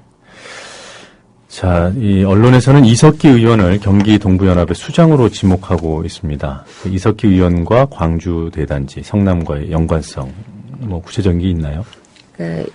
이석기 의원이 성남의 성일고등학교 출신입니다. 그 비평준화 시기에 77년에 입학해서 80년 졸업하고 82년에 이제 외대용인에 입학을 한데, 언론에서 작년에 경기동부연합의 조직적 전신이라고 지목했던 단체를 만든 사람이 네. 그 성일고 80년 입학한 사람이에요. 네. 그리고 그분이 이석기 의원을 그 고등학교 졸업 즈음 또는 대입 즈음 해가지고 그 만났다고 그러더라고요. 그러니까 그때부터 알고 있었다. 네, 따라서 이석기 의원의 성일고 그 재학 기간을 보면 학연. 예, 그 당연히 그 대단지 사건에서 기인한 성남시에 대한 외부의 차별과 배제를 이석기 의원 역시도 느끼고 성장한 세대라고 봅니다. 네. 그 경기 동부연합의 결속력이 뭐 대단하다. 예. 뭐 군대를 방불케 한다. 뭐 이렇게 표현이 되고 있던데 어느 정도였습니까? 그 결속력을 그러니까 생활적 측면하고 활동적 측면 두 가지로 본다면 일단 생활적 측면은 그 우영 보좌관이 네. 이전에 그 민중의 소리에 그 게재한 기고문이 있는데 거기 보면 뭐라고 나와 있냐면 6, 7명 정도의 핵심 간부들이 상근 활동을 했기 때문에 새벽에 신문 배달이나 우유 배달을 해서 생계비와 활동비를 충당했다. 그러니까 공동으로 이제 그 생계비를 벌었다는 거죠. 네. 그러니까 뭐 다 같이 모여가지고 같이 먹고 자고 이거는 아니죠. 네. 예. 뭐 종교 시설도 아니고. 네. 근데 예 공동으로 생계비 벌고 뭐 이런 정도의 공동체 생활은 같이 했었고 그리고 굉장히 엄격한 기율을 가졌고 그래서 그 엄격한 기율 부분은 다른 지역 출신들 그러니까 범경기동부연합의 한 구성원이 평가하기를 대학 다닐 때부터 그 부분은 좀 부러워하고 존중했다고 얘기를 하더라고요. 그러니까 대학생들이 되게 특히나 운동권 출신들이 약속 잘 안 지키고 뭐 이런 게 있지 않습니까? 근데 다른 데서는 대개가 그런 문화를 보이는데 경기동부만큼은 진짜 그 군대 정도의 기율, 엄격성을 보였기 때문에 그 부분은 오히려 그 좋게 그리고 호의적으로 높게 평가를 했던 것 같고 그리고 활동적 측면에서 나타난 그 결속력이나 엄격성의 사례로는 90년대 중반에 북한 동포돕기 운동 시절을 사례로 들 수 있는데 당시에 그러니까 북한 동포돕기 운동이 전국에서 가장 처음으로 성남에서 시작이 됐거든요. 96년도에 그 운동이 시작됐을 때 현재 이제 경기동부 구성원들을 중심으로 북한 돕기 쌀을 모았는데 석 달 동안 15,000가구를 방문해서 5,500가구로부터 220가마를 거뒀대요. 네. 근데 220가마. 예. 네. 근데 당시에 뭐 지금도 그렇지만 이 사람들이 쌀을 거둔 그 지역이 이렇게 쌀을 흔쾌히 내줄 만한 경제력을 가진 사람들이 아니었거든요. 근데 3분의 1로부터 그걸 거뒀다는 거 아니에요. 그러니까 엄청나게 열심히 돌아다녔고, 그리고 그 이전부터 그 지역 주민들과 굉장히 밀접한 관계를 네. 가졌던 거겠죠. 뭐 조직 내부의 결속력뿐만 아니라 그 엄격함이 있다라는 표현 속에는 지금 말씀하신 그런 어떻게 보면 긍정적인 측면도 있는데, 언론에는 뭐 무조건 지시에 따라야 되는 상명하복의 조직 문화, 이런 방향으로 서술하고 있어요. 좀 다르게 보시는 겁니까? 명분에 충실하고 뭐 청빈하게 살고 이런 측면에서의 엄격성인지, 아니면 잘못된 지시라도 상급자가 지시를 하면 무조건 따라야 되는 그런 의미에서 군대적 문화였던 건지. 일단 제 논문에서는 전자 중심으로 썼습니다. 네, 알겠습니다. 자, 뭐 지난해 통합진보당 비례대표 경선 부정 시비 뭐 뉴스를 통해서도 보셨을 텐데요. 그 당시에 경기 동부연합이 상당한 여론의 비난을 받았습니다만, 정작 검찰 수사에서는 그 경기 동부연합으로 분류될 만한 사람들이 무혐의 처분을 받았습니다. 예. 이 부분에 대해서는 어떻게 보십니까? 그 당시에 당권파 측에서 이 사건을 피해자와 가해자가 뒤바뀐 뺑소니 사건이라고 표현을 했었죠. 그리고 참여계 5억만 후보가 구속되면서 이걸 뭐 뒷받침하기도 했고. 네. 근데 이 사안의 핵심은 그러니까 부정선거냐 아니냐, 그리고 부정선거냐 아니냐에 대한 국민들의 시각, 이게 당시 사태의 중심이라는 생각을 합니다. 당시에 이제 조준호 공동대표가 총체적 부실이고 부정선거다 했고, 당권파 측에서는 부실은 있었지만 부정선거까지는 아니다라고 네. 얘기했고, 근데 국민들은 부정선거라고 판단을 했고, 네. 그리고 여기서 또 당원들과 국민들의 눈높이 얘기가 나왔잖아요. 네. 당권파 측에서는, 그러니까 결국 당권파 측에서는 당원들의 눈높이로 봤을 때는 부실이지만 부정선거까지는 아니다였고, 네. 하지만 참여계 등에서 주장한 국민들의 눈높이로는 부정선거가 맞는 거였고, 그리고 어쨌든 결과는 국민들의 눈높이에 의해 당권파가 모든 비난을 감수하는 형국이 됐죠. 네. 그리고 이렇게 된 거는 실제 선거 과정에서 잘못도 있지만, 물론 그 선거 과정에서의 잘못은 당권파가 전부 뒤집어 쓴 뭐 억울함도 있긴 있겠습니다. 근데 그렇게 된 거는 결국은 잇따라 있었던 그 전국위원회와 중앙위원회 상황, 그러니까 전국위원회에 13시간 필리버스터하고 그 중앙위원회 단상점거, 네. 이게 결국은 당권파의 잘못으로 귀착시키는 역할을 했고, 그리고 진짜 뭐 억울한 거는 이게 아닐까 싶은데, 지난해 사건을 통해서 소위 자주민주 통일 운동의 수십 년 역사가 부정당한 형국이 됐잖아요. 네. 그거는 좀이 아니라 그건 뭐 상당히 억울할 것 같습니다만 본인들이 책임이 있죠. 그러니까 뭐 대응 방식의 문제, 거기에 대한 일반 상식과의 괴리감, 예. 이런 것들이 노출된 것이 어떻게 보면 그분들의 책임인 것이다, 이렇게 보시는 겁니까? 그러니까 1968년에 미국 민주당 대선 후보 그 지명대회에서 당시에 이제 반전 시위자들이, 그러니까 반전 데모를 하면서 경찰력하고 네. 크게 충돌을 하는데, 그때 이제 알린스키가 니네들 그 마음대로 이렇게 했다가 평생 후회한다. 네. 이렇게 얘기를 했는데도 결국은 그 폭력 사태가 일어났어요. 그리고 나서 알린스키 말대로 진짜 평생을 후회하고 말하지 않습니까? 그러니까 68년부터 이후 그 다음에 그 민주당이 정권을 잡게 된 게 클린턴에 가서야 제대로 정권을 잡잖아요. 중간에 뭐 닉슨이 낙마하는 바람에 카터가 잠깐 하긴 하지만 제대로 다시 정권을 가져온 것은 25년 후란 말이에요. 예. 그러니까 단 한 번의 폭력 사태로 해서 25년을 그 사람들은 잃어버린 거예요. 네. 그 당권파도 마찬가지 실책을 저질렀다고 봅니다. 네. 자, 최근 벌어지고 있는 내란 음모 사건에 대해서 잠깐 여쭤보도록 하겠습니다. 이번 사건을 보는 시각이 다양한 것 같아요. 국정원의 물타기다.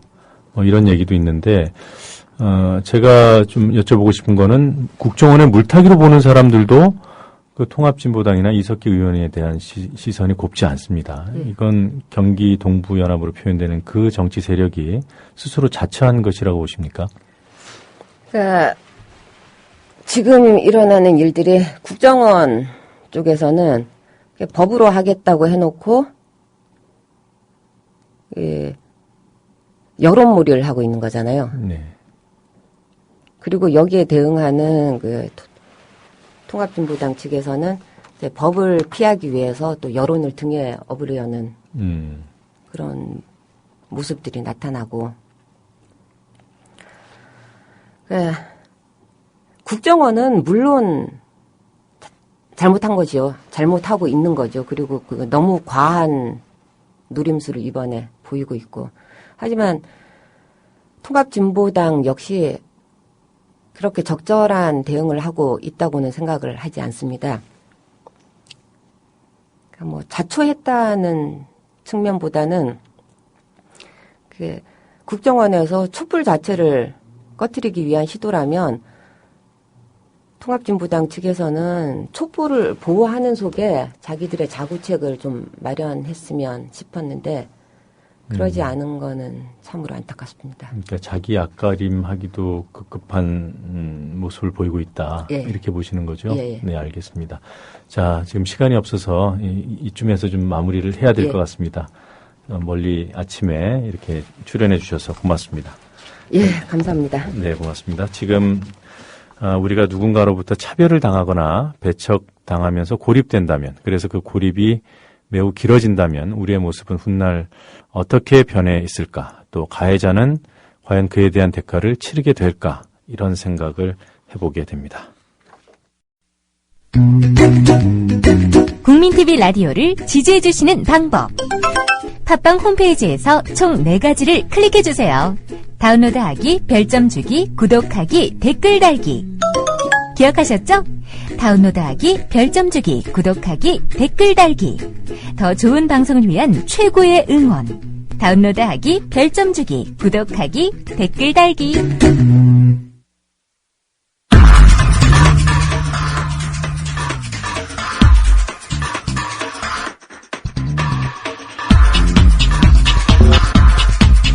여러분을 에너그램과 정치풍자의 세계로 모시는 시사 에너그램 공갈입니다. 에너그램은 문장을 구성하는 음절들을 재배열해 전혀 다른 의미의 문장을 만들어내는 기법을 말합니다. 서양에서는 언어학의 연구 대상이기도 하지만 우리나라에서는 다빈치 코드에 나오는 신기한 암호 정도로 알려져 있습니다. 뉴스파가 정치인의 발언이나 그 발언을 보도한 기사 문장으로 정치풍자 에너그램을 시도합니다. 오늘은 그 세 번째 순서로 민주당 김한길 대표의 발언을 에너그램이라는 마술 상자에 집어넣어 보겠습니다. 내란 음모 사건이 터져나온 바로 다음 날 8월 29일이었습니다. 국회에서 열린 민주당 의원 워크숍에서 김한길 민주당 대표는 이석기 의원 등 통합진보당 관계자들의 내란 음모 가담 혐의에 대해 이런 말을 했습니다. 언론에 실린 대로의 어처구니 없는 발상이 사실이라면 이는 또 하나의 국기문란 사건으로 철저한 수사가 있어야 마땅할 것입니다. Listen and repeat. 언론에 실린 대로의 어처구니 없는 발상이 사실이라면 이는 또 하나의 국기문란 사건으로 철저한 수사가 있어야 마땅할 것입니다. 네, 국정원 촛불 전국에서 대여 압박을 강화하며 공세를 취하던 민주당이 자칫 내란 음모 종북 세력과 한묶음으로 취급되는 것을 극도로 경계하는 민주당의 처지를 이 발언에서 읽을 수 있었습니다. 자, 이 발언을 구성하는 음절들을 재배열해 보겠습니다. 김한길 대표가 한 말과는 전혀 다른 의미의 문장이 만들어졌습니다. 직접 들어보시겠습니다. 정운땅의 철가면이란 사나이는 어마한 입으로 또라이 언론에 있는 발린 사상, 사소하니 대의 건국 실기할 것. 야, 실로 어처구니 없다. 네, 저문 땅의 철가면이란 사나이는 엄하한 입으로 또라이 언론에 있는 발린 사상 사수하니 대의건국 실기할 것. 야 실로 어처구니 없다. 여기에서 철가면이란 사나이가 누구인지 그리고 또라이 언론에 있는 발린 사상이 무엇인지는 여러분의 상상에 맡기겠습니다. 시사 에너그램 공갈이었습니다. 언론에 실린 대로의 어처구니 없는 발상이 사실이라면 이는 또 하나의 국기문란 사건으로 철저한 수사가 있어야 마땅할 것입니다. 저문 땅의 철가면이란 사나이는 엄하한 입으로 또라이 언론에 있는 발린 사상 사수하니 대의 건국 실기할 것. 야 실로 어처구니 없다.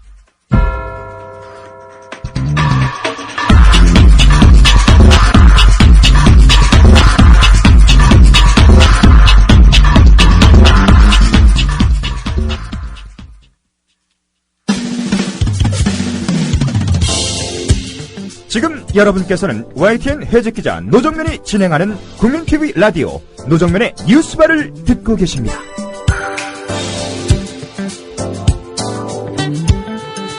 왜곡과 편파가 판치는 언론 환경이지만 구체적으로 특정 보도가 거짓이었음을 입증하기는 쉽지가 않습니다.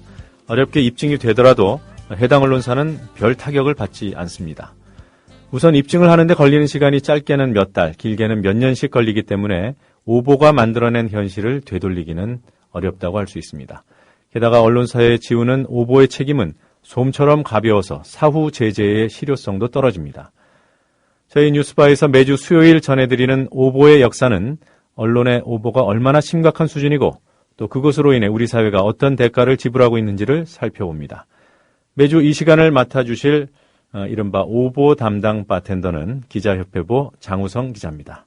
스튜디오 나와 계십니다. 장우성 기자. 네, 안녕하세요. 안녕하세요. 네, 오늘 처음 소개해 주실 오보 어떤 기사입니까? 예, 오늘 첫 번째로 소개해드릴 오보는 조선일보가 지난해 11월 16일 12면에 실렸던 그 경찰 멱살 잡은 덕수궁 농성촌 시위자 사진 기사입니다. 아, 사진 기사군요. 예. 구체적으로 어떤 기사인지 조금 더 자세히 설명해 주시겠어요? 예. 그 당시 서울 덕수궁 대한문 앞에서는 쌍용차 추모문화제가 진행 중이었는데요. 네. 이 과정에서 그 사진을 채징하던 경찰관과 이를 저지하려고 했던 쌍용차 조합원 간에 실랑이가 벌어졌습니다. 네. 근데 조선일보는 이 두 사람이 옥신각신하고 있는 장면을 사진으로 포착을 했는데요. 네. 기사는 이렇게 나왔습니다. 시위 참가자가 경찰관의 멱살을 잡으며 몸싸움을 벌였다. 이런 내용이었습니다. 아, 경찰관 멱살을 잡았다 이렇게 되군요. 사진 기사라고 했으면은 그 멱살을 잡은 사진이 실린 겁니까? 예, 그렇죠. 근데 잘 봐야 됩니다. 제가 지금 그 사진 기사를 같이 보고 있습니다만 가운데에 경찰이 있고 사진 왼쪽에 지금 시위자 멱살을 잡았다는 그분의 모습이 나와 있는데 꼭 그 손이요 멱살 부근에 가 있어요. 근데 이 문제는 그 쌍용차 조합원이 그 경찰관의 멱살을 잡은 적이 없다는 겁니다. 그러니까 사진만 보면 조금 애매한데요. 네. 그 조합원의 손이 경찰관의 목 아래 어딘가를 이렇게 잡고 있는 그런 모습이죠. 네. 하지만 이 조합원이 잡은 것은 멱살이 아니라 경찰관이 찍고 있던 카메라였던 것으로 밝혀졌습니다. 네, 이 사진 자세히 보면 사진 중앙 하단에 이 카메라의 뒷모습이 보입니다. 네. 지금 조선일보가 오보를 인정했습니까? 예, 오보를 인정하고 8월 20일자 신문에 이렇게 실었습니다. 확인한 결과 사진 속 인물은 경찰관의 사진 기만을 잡았을 뿐 경찰관의 멱살을 잡은 사실이 없었던 것으로 밝혀져 바로잡습니다. 이렇게 정정 보도문을 냈습니다. 그러니까 멱살을 잡지 않았다. 이것이 확인됐다. 네네. 이 내용을 조선일보가 스스로 정정 보도한 것이군요. 아, 그러니까 민사재판에서 패소했기 때문에 법원의 명령에 따라서 정정 보도문을 내게 된 것입니다. 그렇군요. 그러니까 처음 보도된 것은 2012년 11월 16일, 그러니까 지난해 11월 16일이고요. 네. 이 정정 보도는 언제 나왔습니까? 8월 20일. 그러니까 9달 정도 걸렸습니다. 아, 그동안 어떤 과정이 있었던 거죠? 보통 이제 개인이나 기관이 그 언론에 정정 보도를 요청하려고 그러면 언론중재위를 보통 거치게 됩니다. 그런데 언론중재위에서 중재 과정에서 결론이 나기도 하는데 이 결정에 불복하는 경우가 생기죠. 그러면 아주 좀 복잡해집니다. 시간도 오래 걸리고. 그러면 이제 민형사 재판으로 가게 되는데 그 형사 재판 같은 경우는 공소 제기 후에 6개월 이내에 1심 판결이 나야 된다는 규정이 있습니다. 하지만 네. 민사재판은 그런 규정이 없는데요. 쌍용차 사건 같은 경우는 민사재판을 이렇게 오랫동안 끈 끝에 판결이 이렇게 좀 늦게 난 겁니다. 네. 자, 그래도 뭐 그나마 다행이네요. 뒤늦게라도 사실관계가 바로 잡혔으니까. 이 바로 잡힌 사실관계가 시민들께 제대로 알려졌습니까? 아무래도 정정보도는 원래 기사의 비중만큼 실리지는 않습니다. 그래서 이 기사를 봤을 경우에 원래 기사는 그 12면 4명 중단에 4단짜리 사진으로 실렸습니다. 근데 20일자에 실렸던 정정보도문을 보면요. 14면 하단에 1단 기사로 이렇게 게재가 됐습니다. 네. 보통 어떤 보도가 정정보도 판결을 받아도 원래 기사의 어떤 비중이나 크기만큼 그렇게 게재하는 경우는 사실 흔치 않는데요. 사실 법원이 일면 정정보도를 판결하는 경우도 있습니다. 뭐 하나의 예를 들어보자면 지난 4월에 그 이상득 전 새누리당 의원이 한겨레에 낸 정정보도 소송이었는데요. 네. 당시 한겨레가 포스텍이 부산저축은행에 500억 원을 투자하는 과정에 이 전 의원이 개입됐다 이렇게 보도를 했습니다. 네. 근데 법원은 이 보도가 신빙성이 없다고 보고 2천만 원 배상과 일면 정정보도를 판결했는데요. 한겨레는 일단 지금 항소 상태입니다. 그리고 작년에 좀 유명했던 사건이 하나 있는데 조선일보의 그 나주 성폭행 사건 용의자 사건. 네. 네. 그때는 조선일보가 일면에 정정보도와 사과문을 실은 예가 있습니다. 네. 판결이 특정 면을 지정할 수도 있고 기사의 크기도. 그러니까 이제 그 원고가 요구를 할 경우에 법원이 이제 판결을 낼 수가 있는 거죠. 네. 근데 통상 저희가 보는 정정보도문은 아주 작게 귀퉁이에 실리지 않습니까? 예, 그러니까 웬만큼 그 중대한 오보가 아니면은 네. 그런 판결이 사실 내려지긴 쉽지 않습니다. 네. 지금 4단 크기 그리고 뭐 1단 크기 이렇게 말씀하셨습니다만 제가 그 크기를 네. 그 면적으로 비교를 해봤더니 한 5분의 1 정도 되더군요. 네, 정정보도문의 그렇죠. 크기가. 예, 예. 네. 이 조선일보의 오보 사실 법원이 어렵게 판결을 내린 것인데 다른 매체에서도 보도가 됐는지요? 예, 우선 통신사의 연합뉴스가 법원 판결을 기사화했고요. 네. KBS가 단신으로 보도했습니다. 그리고 그 외에는 인터넷 매체들이 대부분 짧게 전달했습니다. 네. 사실 언론계에서는 남의 언론사의 오보를 보도한다는 게 쉬운 일은 아닙니다. 네. 뭐 상도 이상 어긋난다 이런 좀 동업계 의식 같은 게 사실 존재하고 있는 게 현실이죠. 네. 업자 의식이군요. 예, 예. 네. 자, 사진을 보여주면 사실 속기 마련이죠. 웬만한 사람들은. 조선일보에 비슷한 사례가 있었다고 들었습니다. 예, 이때도 11월인데요. 11월에 좀 오보가 많이 나는 것 같습니다. 2011년 11월 28일 조선일보 일면에 불법이 합법을 집단 폭행했다라는 기사가 실렸는데요. 네. 사실 이 기사는 조선일보에만 실리지는 않았습니다. 비슷한 기사들이 동아일보, 매일경제, 한국경제 등 많은 신문에 실렸었죠. 네. 이 내용을 보면은 그 당시 한미 FTA 비준 반대 시위대가 네. 시위 현장에 있었던 종로경찰서장을 집단 폭행했다는 그런 내용입니다. 이른바 종로경찰서장 집단 예, 예. 폭행 사건. 그리고 기사를 보면은 종로서장은 시위 현장에서 연설하고 있던 정동영 당시 민주당 최고위원에게 집회 해산을 요청하러 갔다가 시위대에 붙들려서 구타당한 것으로 나와 있고요. 이 당시 이명박 대통령은 청와대 수석회의에서 이 기사를 보고 민주주의에 대한 위협이다 이렇게 네. 진노했다고 합니다. 네. 자, 근데 그 기사의 어떤 부분이 문제라는 거죠? 문제는 그 사진에서 종로서장을 둘러싸고 있는 사람들이 시위대가 아니라 종로서 형사였던 겁니다. 그러니까 서장을 보호하기 위해서 형사들이 에워싸고 있었던 건데요. 이것을 시위대로 오인해서 시위대가 서장을 폭행하고 있다 이렇게 기사가 나간 겁니다. 네. 그건 집단 폭행이 아닌 사진을 증거로 제시했다는. 그렇죠. 그러니까 이 사진 같은 경우는 집단 폭행 사진이 아니라 서장을 둘러싸고 형사들이 호위하고 있는 사진이라고 하는 게 더 맞습니다. 근데 사진만 보면요. 네네. 서장의 이제 머리 부분에 네네. 사람 손이 딱 붙어 있고요. 예, 예. 또 손으로 때리려는 듯한 모습, 제지하는 사람, 고함치는 사람, 표정이 찡그려져 있는 사람, 이렇게 분위기 험악해 보이는데 네네. 이 전부 다 형사라는 말씀인가요? 서장 머리에 손을 올리고 있는 사람이 상당히 유명해졌는데요. 네. 그 아주 극악한 시위대로 이렇게 지목이 됐었는데 저분은 종로서 형사과 형사인 것으로 밝혀졌습니다. 네. 그 당시에 그 위급한 상황이 있었던 것은 사실이었던 것 같습니다. 그래서 네. 형사들이 서장을 보유하기 위해서 한 20명 정도가 스크럼을 짜고 이동을 했다는 그런 얘기가 있습니다. 네. 그 과정에서 사진이 이제 찍힌 거죠. 네. 네. 이 사실은 어떻게 밝혀졌어요? 처음에는 이제 네티즌들이 그 인터넷에서 연출설을 제기했죠. 그래서 당시 유튜브에는 종로경찰서장판 모세의 기적 이런 동영상도 돌아다녔고요. 그리고 민주당 같은 경우도 오히려 경찰이 민주당을 기자회견을 열고 비난을 했어요. 이 종로경찰서장이 당시 폭행 현장에서 빠져나와서 파출소에 가서 기자들을 부릅니다. 그래서 어떻게 이럴 수가 있느냐. 야당이 연집해서 이런 폭력이 벌어지고 규탄하는 좀 그런 기자회견을 했습니다. 즉석 기자회견이었죠. 민주당은 이에 대해서 자작극이 아니냐 이런 문제 제기를 했고요. 이 과정에서 오마이뉴스라든가 민중의 소리 같은 인터넷 매체들이 취재를 해서 밝혀낸 겁니다. 그 서울청 관계자들도 매체들이 취재가 들어오자 좀 다른 반응을 보였는데요. 이 사진이 도대체 왜 폭행 사진으로 쓰였는지 모르겠다. 사실 서울청에서 제공한 사진이거든요. 그런 반응을 보였고요.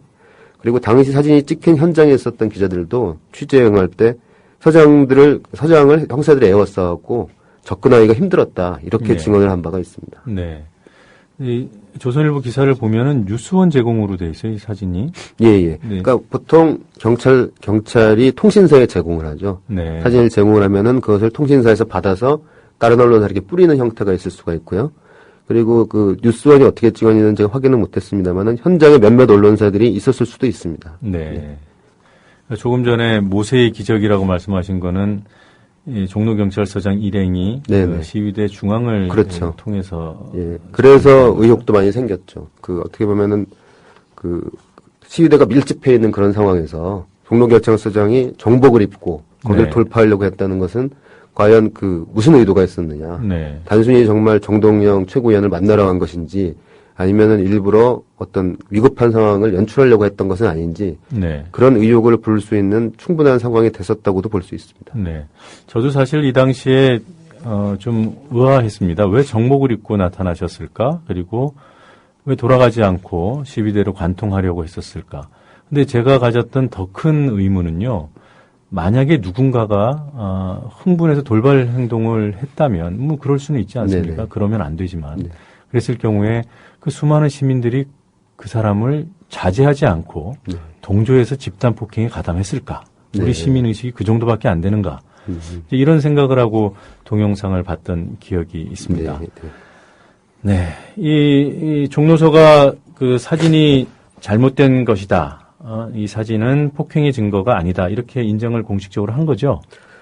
폭행이 없었다고는 인정하지 않았습니다. 그러니까 폭행 현장 사진은 아니지만 폭행을 당한 건 맞다는 겁니다. 서장이.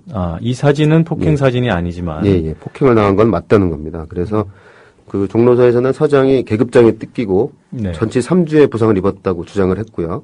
그래서 결국 종로서는 사진 채증을 통해서 50대 남성 한 명을 체포합니다. 그래서 영장을 신청했는데 처음에 영장이 기각됐습니다. 그 재청구가 동영상 자료를 재청부해서 재청구한 끝에 이분은 이제 구속 기소가 됐고요. 지난해 징역 2년에 집행유예 3년으로 유죄가 확정됐습니다. 그러니까 폭행을 당한 사실은 있었던 것으로 판단이 됩니다. 근데 그분 판결문을 보면은 그러니까 모자를 벗기려고 했다 이렇게 돼 있어요. 모자를 벗기려고 제가 알고 있기로는 모자를 벗기려 했고 또 흔들었다 뭐 이런 표현도 있습니다. 그래서 과연 한 번 흔들어서 전치 3주가 나올지는 그거는 좀 의학적인 좀 진단이 필요할 것 같습니다. 그러니까 유죄 판결은 났지만 그분이 직접 우리가 생각하는 폭행을 한 사람이다라고 판단하기 어려운 거죠. 그리고 다중이 있었던 자리이기 때문에 그걸 식별해낸다는 게 쉽지 않을 것이고요. 제가 알기로는 당시에 이분 외에도 몇 분이 용의선상에 올랐던 걸로 알고 있습니다. 대부분 증거 불충분으로 풀어난 걸로 알고 있습니다. 알겠습니다. 조선일보는 어쨌든 간에 폭행이 있고 없고 여부를 떠나서 자신들이 폭행의 증거 사진으로 보도했던 사진에 대해서 정정은 했습니까? 정정은 없었습니다. 아무래도 그 당사자가 없었다고 볼 수 있는데요. 그러니까 아무도 정정 보도를 청구하지 않은 겁니다. 그러니까 사실 청구를 하려고 하면은 폭력 시위대로 오인된 경찰이 했어야 오는데요. 경찰은 일단 그 자작극이라는 어떤 의혹에도 시달렸고 나중에 범죄를 소명하는데도 여러 가지 문제점이 있었기 때문에 청구를 못한 것으로 보입니다. 그리고 재미있는 것은 당시에 서장의 머리 위에 손을 얹어서 폭력 시위대의 주범으로 지목됐던 그 형사 같은 경우는 한 언론 인터뷰에서 왜 정정 보도를 청구하지 않았느냐 했더니 경황이 없어서라고 답변한 적이 있습니다. 경황이 없어서. 제가 알기로는 이 서장 머리에 손을 이렇게 댄 분이요. 네. 그 형사의 그 동영상 장면이 방송에도 보도가 됐던 것 같은데 그 방송을 보신 적이 있습니까? 아, 제가 방송은 못 봤고요. 네. 그 유튜브라든가 동영상에서 본 적이 있습니다. 네. 자, 장 기자 오늘 어떠세요? 이 오보의 역사, 이 지금 사실 지금 거론되고 있는 뉴스는 아닙니다만 이게 저희가 이 코너를 하는 이유가 언론에 대해서 좀 더 뉴스 소비자들이 좀 경계심을 갖자 이런 취지로 만들었는데 이 코너를 진행할 만큼 오보 사례가 많이 있습니까? 오보는 많이 등장하고 있고 하지만 어려운 것이 판정하기가 어려운 것이 오보입니다. 취재자의 어떤 그 여러 가지 백그라운드도 있고요. 여러 가지 판단하기 힘든 여러 가지 상황들이 있는 것이 사실입니다. 그래서 대부분이 언론들이 오보를 쉽게 인정하지는 않죠. 그래서 언론중재나 법원까지 가게 된 이유가 있습니다. 하지만 가장 중요한 것은 독자나 시청자가 그 뉴스를 주의 깊게 보시면서 문제 제기해 주실 때 그것이 가장 큰 정정의 힘이 되고 반론의 힘이 되지 않나 좀 그렇게 생각을 합니다. 네, 알겠습니다. 오늘은 여기까지 듣고요. 다음 주에도 뭐라고 표현을 해야 될까요? 기막힌 오보 사례 소개를 좀 해주셔서 우리 뉴스 소비자들, 우리 청취자분들께서 언론에 대한 경계심을 조금 더 분명히 하는데 도움을 주시기 바랍니다. 기자협회보 장우성 기자였습니다. 수고하셨습니다. 감사합니다.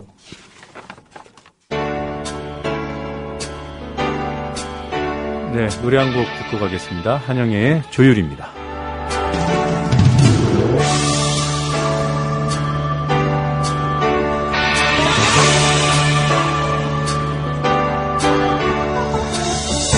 알고 있지 꽃들은 따뜻한 5월이면 꽃을 피워야 한다는 것을